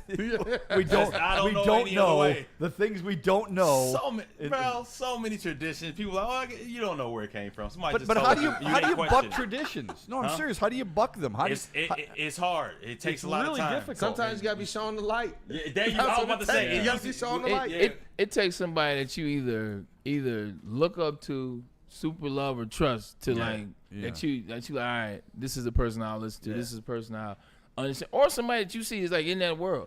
Like the person that really got me to the steaks place was my guy that he used to run Smith & Walensky's in New York, but also Catch and what's the freaking spot that they have now? But anyway, Catch Steakhouse. Yeah. I came in there when I was playing for the Jets, and he would just look at my steaks like, why are you doing this? You're ruining the piece of meat. Like Braylon, his name is Eugene. Shout out to Eugene. Yeah. He's like, what is this? What are you doing? And finally, but that's because I went to 3 of his steakhouses because I'm like, all right, there's got to be something to it. Yeah. Right. Somebody in the chat says this is a hard fact. Nothing worse than a dry steak. You ain't lying. Amen. You should not need. This is my opinion. You shouldn't need any sauce. No. Any zip sauce. No. Any A1. God forbid. You shouldn't need anything like that with a really good steak. Not at all. It should stand on its own. Hey, no lie, man. Had some medium well steak bites last night with the onions, with the mushrooms. At an establishment that all of us know. They got one in downtown Detroit, one off of Northwestern and everything. Where was that invite? It's pretty good. Yeah.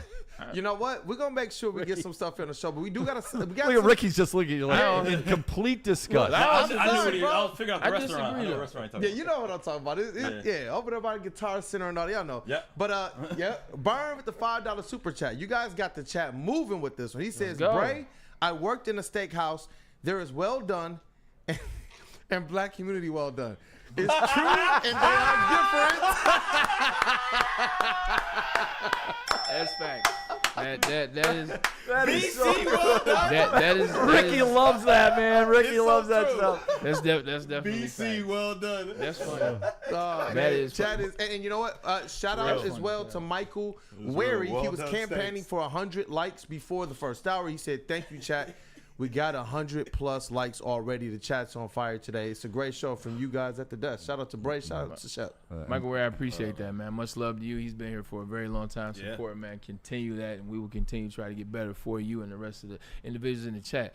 I am one of the few, though, that understands the medium rare. I don't have a problem with it, blah, blah, blah.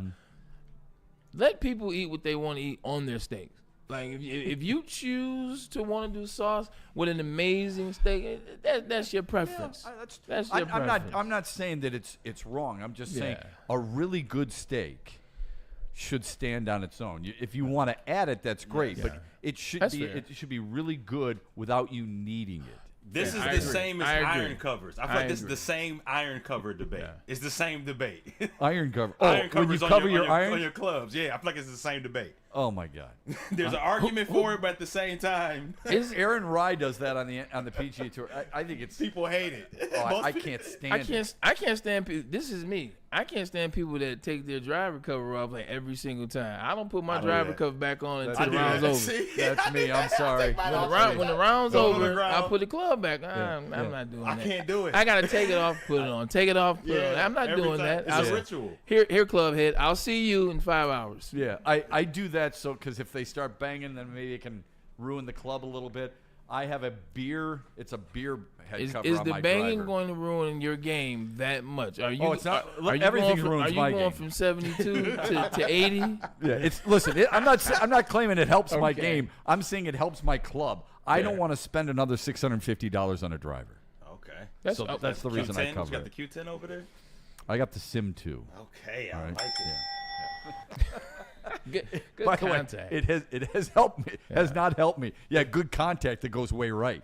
Yeah, way right. All All right, Dan Campbell did something today. Really good discussion. Thank you, fellas. 100%. I learned something basically every day. It's that guy right there, man. It's Ricky. Yeah, when Ricky comes out and says some of the stuff, I am laughing. Trust me, when I'm driving home, I am laughing my ass off. Nothing's better than BC well done. So there's medium well done, and BC. Black community. That's so Shout out to our chat, dog. That's amazing. That is amazing. So Dan Campbell, in case people missed it, today at practice, he cut it short. What's your read into that? It can be twofold. What I heard was he didn't like the intensity. He didn't like where the practice was going. Usually when you don't like the intensity, that means guys are kind of going through the motions, maybe some mistakes. Maybe it's not where you want it to be. Keep in mind, this is just started. So what it sounds like to me is a little bit of pressure. You know what I'm saying? Speaking of that word, a little bit of pressure. On who? Dan Campbell. Okay. This is on Dan Campbell. This conversation is about Dan Campbell. I think a little pressure on him, giving everything that happened at the end of last year and in off season. Fair enough. They started earlier, got the Hall of Fame game coming up, which means they got to start looking better faster. So now you're trying to implement this. You still have injuries that are happening as we speak, reminiscent of kind of like last year. And you're trying to get some of these younger guys going and get them activated. When you got guys that come out and they're not on par, they're not on pace, they're not matching you, they have a lot of MAs, which is missed assignments, guys going the wrong place, they're all over. It's not what you want. It's not the look you want. You're basically feeling as a coach, we are out here wasting time. So, you call it. He called a practice. I think there was a fight that happened after he kind of got after the guys a little bit. Another fight ensued. He kicked the player out of practice, and then is when he shut it down. I think this is Dan Campbell trying to let the team know that this is not the year for BS. Like, I'm not going to read this as the pressure aspect. Yes, it's there, but I'm not going to read this as Dan Campbell doing too much early. I'm thinking this is Dan Campbell setting the tone for what he wants this year to be about. Train camp started a day ago. Like, we got to get this thing rocking and rolling. I don't want any BS. Last time you saw Dan Campbell, he was smiling, he was giggling, he was pointing in the crowd, and then they got rocked by the Washington Commanders. I think that Dan is gone.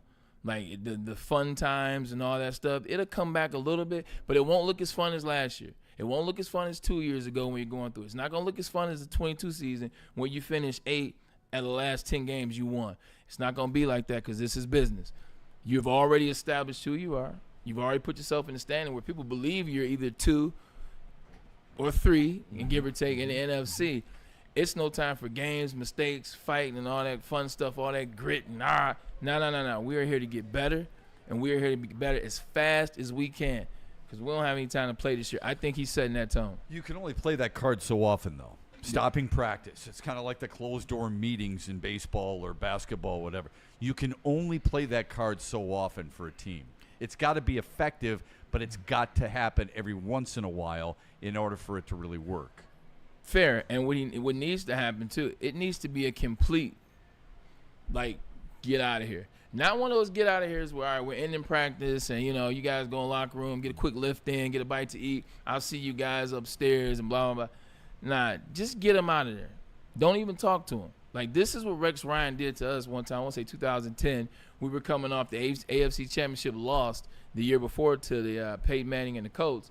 Now we're on Hard Knocks. Now expectations go up. Now we got LaDainian Tomlinson, Jason Taylor, and this is what the expectations is.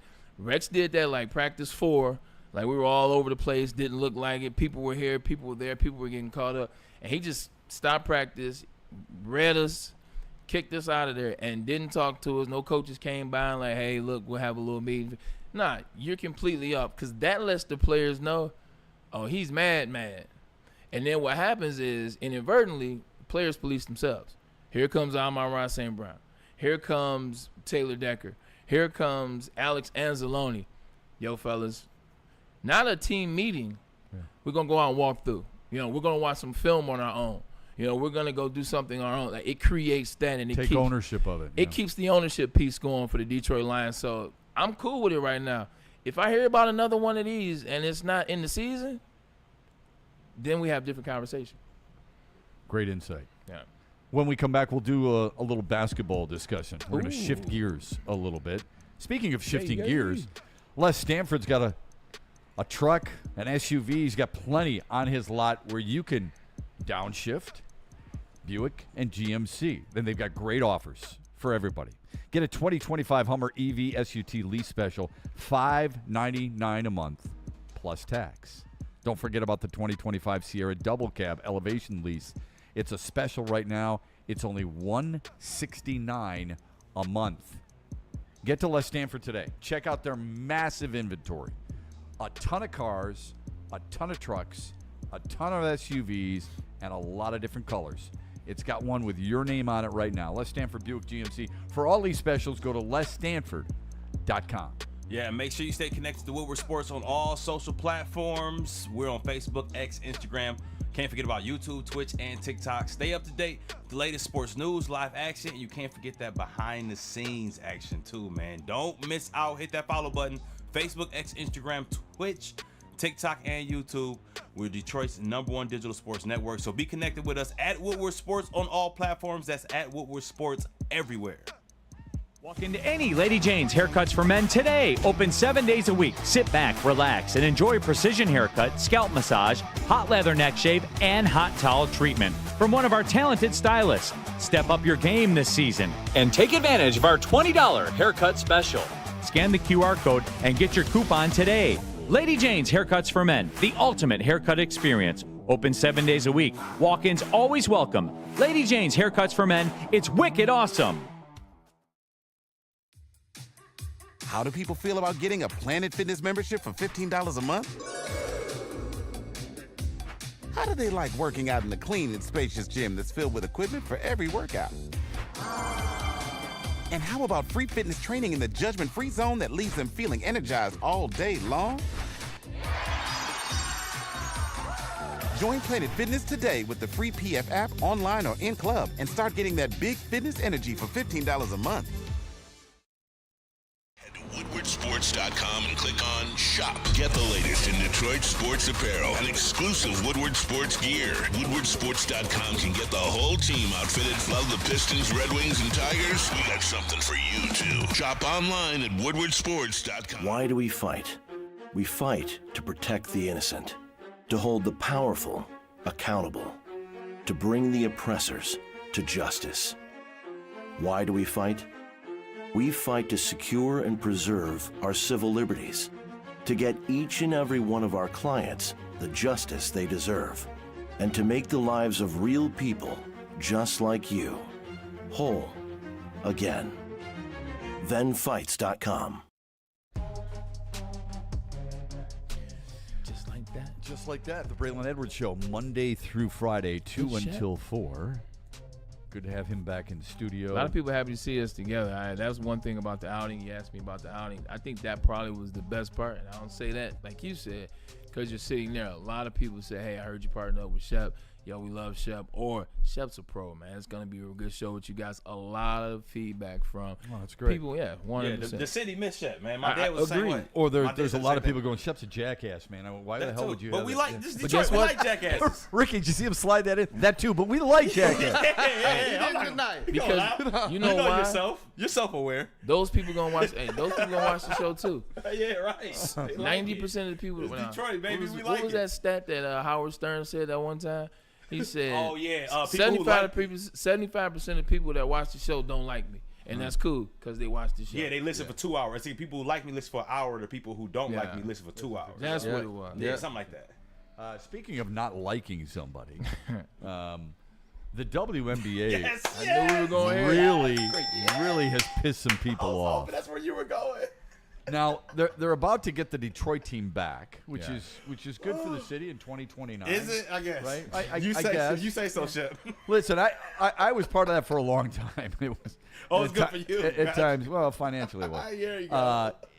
It was different, man. It was a lot different. I love. My favorite part of that job was working with Rick Mahorn. Honestly, okay. Yeah. Is it great for the city? I don't know yet. Okay, I don't think anybody does.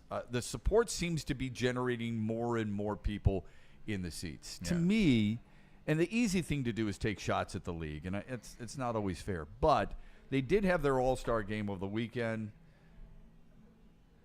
There's all kinds of lowlights associated with it.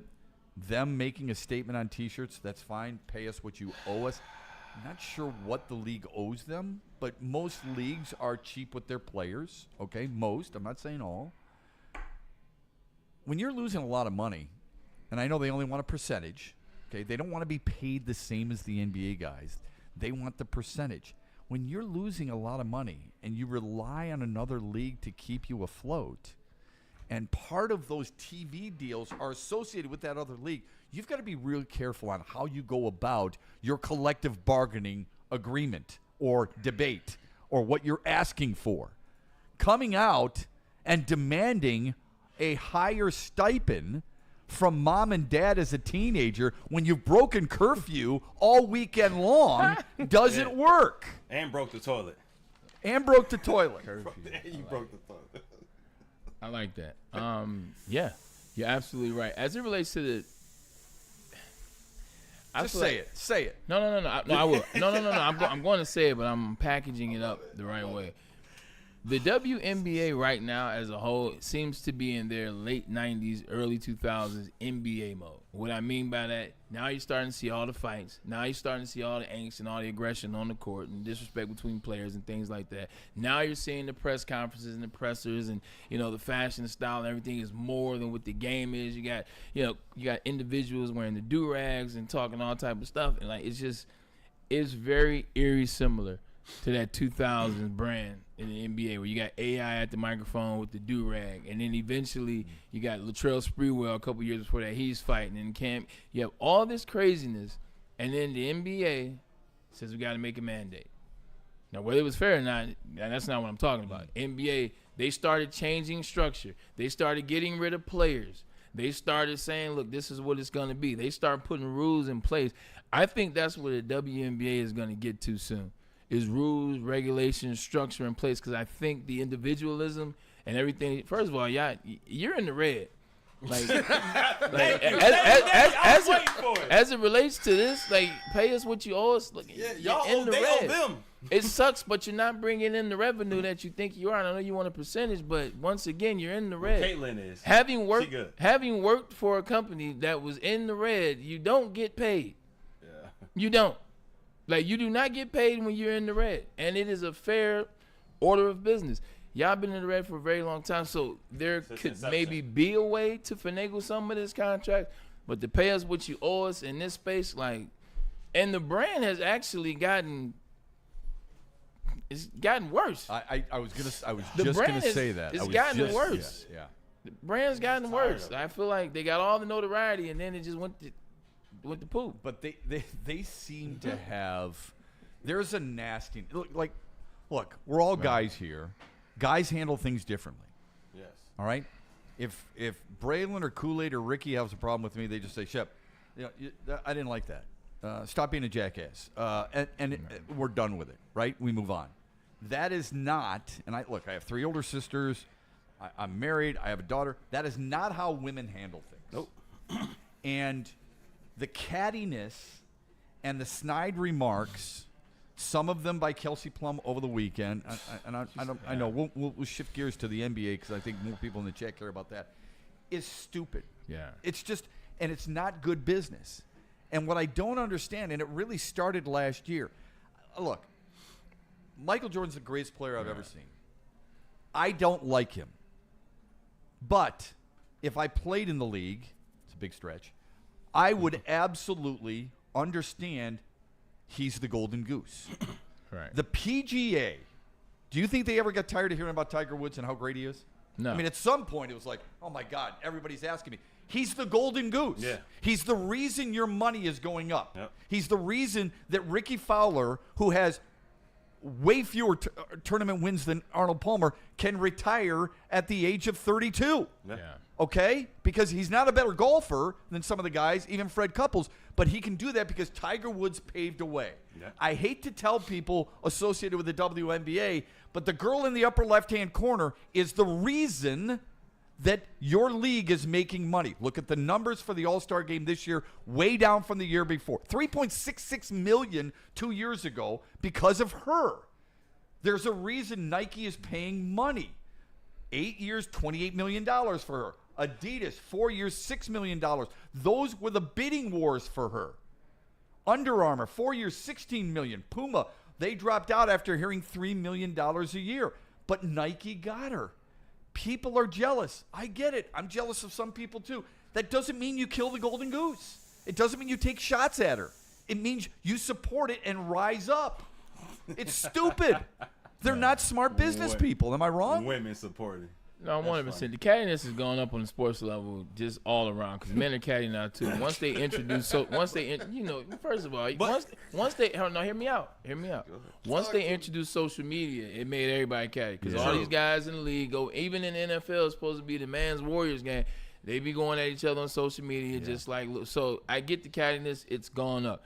To your point, you gotta respect the cash. Like at the end of the day, respect the cash, and the things have gone up. So I just don't like the handling of that.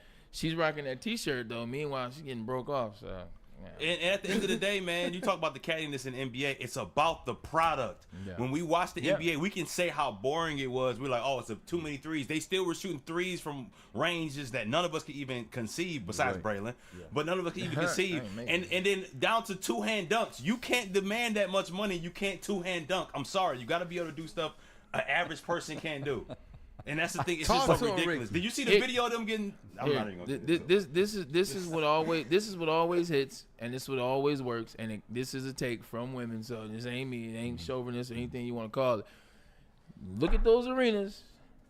You don't see women in there. Hey, that part. So you don't even have women supporting the league. Like, how about you get your women to support first? Never. What needs to go out, it never goes out, is unity.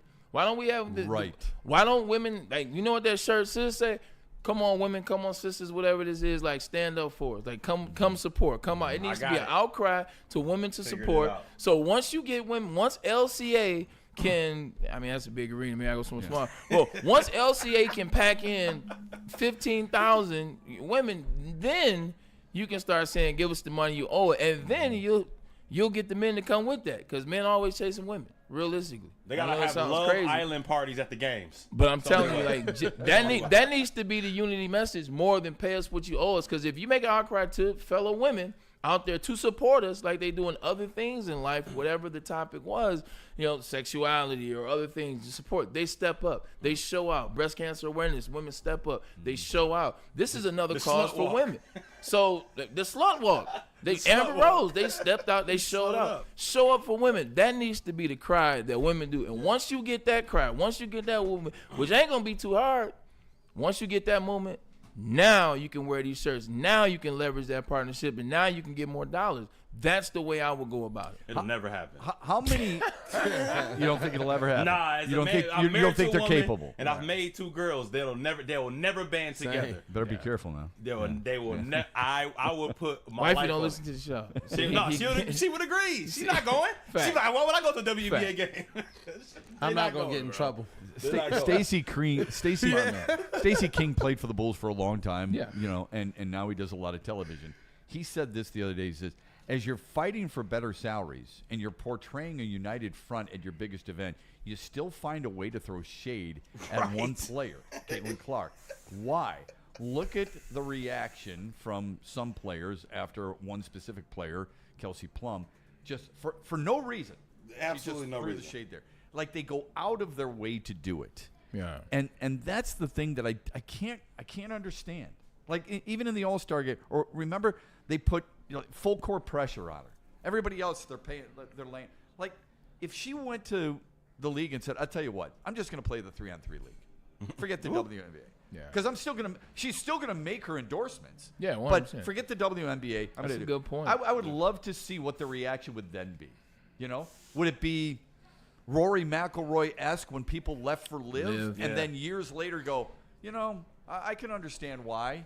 Yes. Oh, why? Because some of your buddies left? Yeah. And now you want them on your Ryder Cup team? Oh, now it's okay, right? Yeah. Rory was shady with that. And look, I love Tiger Woods, too. He was shady, too, because they were also getting that $1 billion deal that they did for that, the golf thing, the golf during the odd season. What's it called? Yeah. The The Arena TGM? Golf League. The TGM? Yeah, right. And that was Indoor. TGM thing. Simulator, That was yeah. already in place when I all see. I that was didn't know going that. on. So that's why say. Tiger and Rory went way left. Oh, so the plot thickens. Yeah, I didn't know that. then John Rahm goes to live, and Yeah. Rory McIlroy comes out and says, "Oh yeah, I'd love to have him on my team. I want him on my Ryder Cup team." Oh, it wasn't just long ago where you're sitting here complaining left and right about these guys are hypocrites and all they're doing it is for money. Like you're not doing it for money. You're right. Give me a break. Hey, Rory, you know, we got a solution here in the chat from one Mr. Cartier to help the WNBA. He believes the WNBA needs better PR. He says they need more feminine uniforms and they need a reality TV show to draw women interest and show all the drama.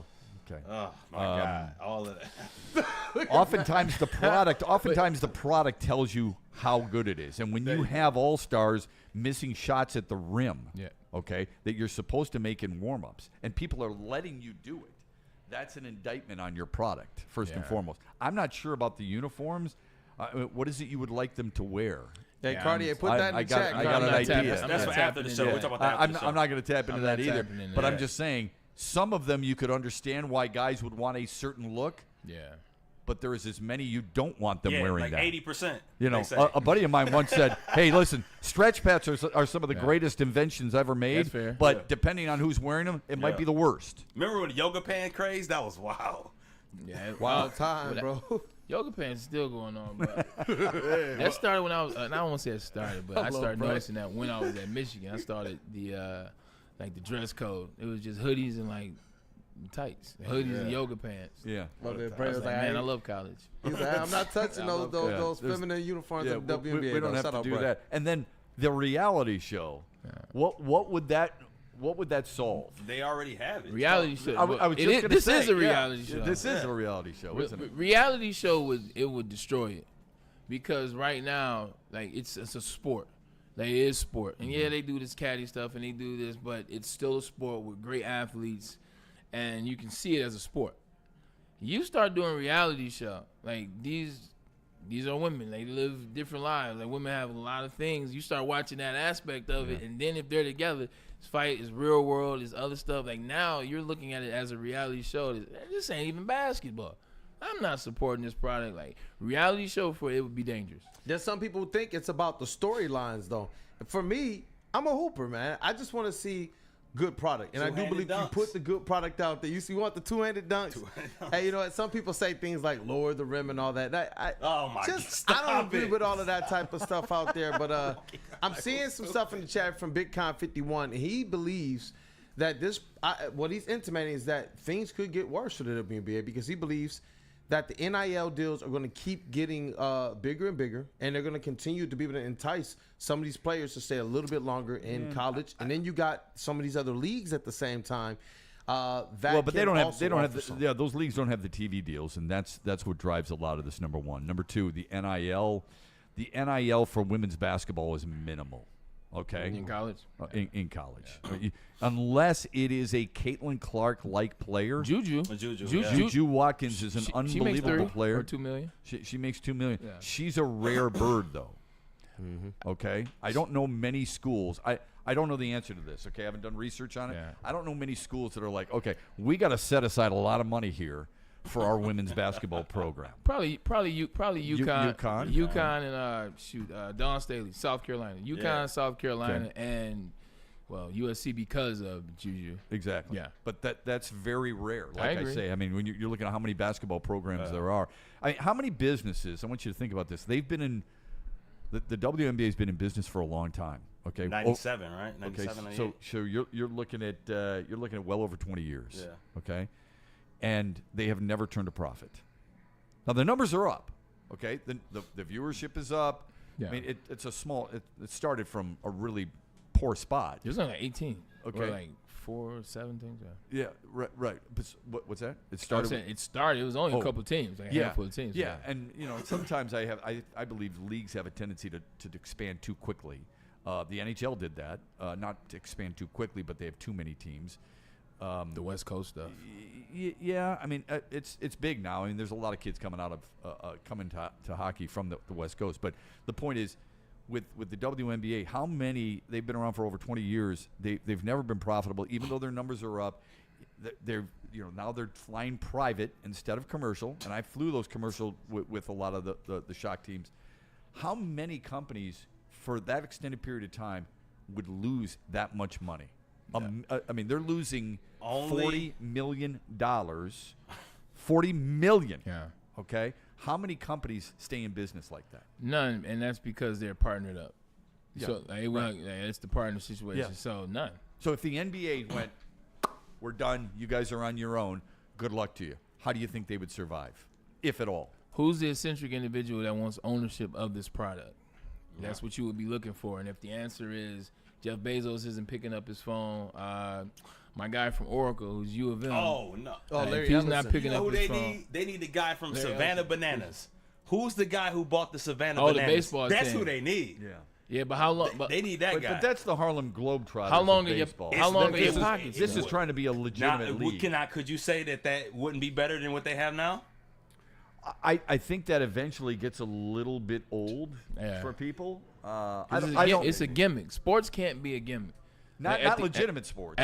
Exactly. At the crux of it, one of the main four can't be a gimmick. Oh, you're still taking it serious. Got you. Yeah. Okay. You're not? No. No. Who bought the shirts? Y'all not making money. Who bought the shirts? Yeah, I'm just the whole thing is a joke to me now. Everything is it's literally its own reality TV show to me now. I'm not taking it serious at all. It's a joke to you now. When you say now, is it because of what just took place over the weekend, or over the last 2 years since Caitlin Clark came in? I was gonna give it a shot when Caitlin Clark came in, and then they treat her. It's look what's transpired since they came in. You're saying the treatment of one of their superstars. The superstar, yeah. How between that, all the cattiness, just like the other day where Plum just randomly said, all of that I'm just sick of when we already have better products. I'm just done with it. Yeah. What's the better product? The NBA, the NCAA. So you're talking about basketball products. Yeah, exactly. Okay. If you want to compare it to a sport, like yeah, no, I watch think NFL and not what's the USF? That's why they don't have the same ratings. It's the gameplay at the end of the day. 100%. 100%. Yeah. Speaking of the NBA, there was an article out recently that ranked the front offices of the National Basketball Association. Oklahoma City was number one. Of course. That's easy. Okay. Where do you think the Pistons ranked? I know the answer. Oh, you do know the answer. But if I did not know the answer, I would have guessed somewhere between 18 to 25. Okay, well that's where they are. I mean, CBS Sports had them out as number 19. Yeah. How much does it bother you, if at all? Because it bothered me. None. It bothers me. It doesn't bother you at all. Okay. Why would it bother me? Detroit Pistons have done nothing before last year. Obviously, they had done nothing. It has been in disarray. And then you did change last year. You bring in Trajan Landy, making head of president of basketball operations. You bring in a couple players. And then eventually you get to the playoffs and you have a chance to win a playoff game. That makes you that pulls you from 32 to what? Because 19, in my estimation, is fair. But these guys are new, and you're judging them off 1 year. I'm not suggesting they should be top 10. But what they were able to do in the turnaround, building that roster, I thought the moves he made were phenomenal. Did you think they were phenomenal before, or did you think after you watched the season and Malik Beasley leads the league in three-pointers made, essentially, well, not leads the league, but breaks the Pistons record for three-pointers made and has the season that he had. Dennis Schroeder coming in and doing what he always does in the playoffs. And to bring in Dennis Schroeder, I thought was really clever. Yeah. I was a big fan of the acquisition of Tim Hardaway Jr. and Tobias Harris. I'm not going to lie. The Malik Beasley barely moved my needle. It's fine, okay. But he's never been that high volume of a three-point shooter. Right. The other two I thought was really good, and I absolutely loved, and it doesn't get nearly enough, the acquisition of J.B. Bickerstaff, bringing him in. It's not always about players. When we talk about culture oftentimes, and that's what that team needed, it needed a culture change, and what they did in the offseason before the season began to make sure that culture was enhanced, I thought was really important. I'm not suggesting they should be in the top 10, but tell me why the Clippers are such a great organization. Can somebody, I mean, they just, holy crap. I mean, hi, Chris Paul, come on back. You know? Yeah. And they're ranked higher. I don't know where they should be. I just know there are certain teams. Atlanta is ahead of them. Are you serious? Atlanta was in the Eastern Conference Championship 3 years ago. But they've just been in like limbo ever since. Like we followed these all dysfunction teams, and we were able to call that the Pistons were going to pass them this year because of how their front offices, at least like this year and last year, have handled things. And when you look at Trajan in particular, I wouldn't say that they deserve to be top 10. I agree with Braylon when you say, you know what, they took a big jump, and maybe it's people saying, you know what, let's see you do it again. But if you just look at the moves in a vacuum, I do believe they deserve to be at least top half of the league. Trajan, the first move he did was start to get that front office together and got the money together, got the money people in that front office. The second thing he did before he even got J.B. Bickerstaff was he went and got Fred Vincent. It was showing that, like when we talked about the Alavila stuff earlier and we talk about the coaches that were hired, these are things that he was doing to put this organization in a spot. So front half of the league, then you're saying top 15. Yeah, I think they deserve to be top 15. Okay. You look at some of the teams that were just ahead of them. You look at what Trajan did to come here and get the right vets, put the right development staff around the young players and in front of them, the front office. I like it. Washington, give me a break. Hold on. The Wizards? Troy Weaver's old team? Okay, well, see, that's different. Like that, that's different. Honestly, Clippers, I understand. Like, look, the Clippers always let you down if you're a Clippers fan, but realistically, Tyronn Lue is a good coach. You look at the players that they have there, the excuses, the players. I think you can see that one. The Atlanta Hawks, yeah, they've been in limbo, but they won the Eastern Conference Championship a couple years ago. Washington, not so much, but it's year one. That's why the question was, are you mad? Answer is no, because it's 19. Now, if they had them 28, I'm pissed. If they had them 24, I don't understand it. 21, I could argue. 19, I'm like, okay. I agree with that one. I'm not pissed. They're in the realm. They're in the realm where I thought they would be. Somewhere in the neighborhood of 16, 17, 18.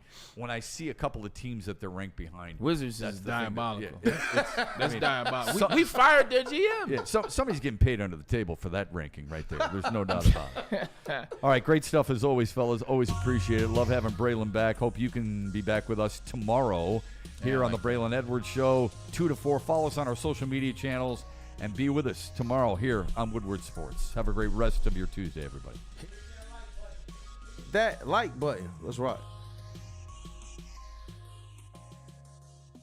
Head to WoodwardSports.com and click on Shop. Get the latest in Detroit sports apparel and exclusive Woodward Sports gear. WoodwardSports.com can get the whole team outfitted. Love the Pistons, Red Wings, and Tigers? We got something for you, too. Shop online at WoodwardSports.com. A network for the city, by the city. Woodward Sports is Detroit sports.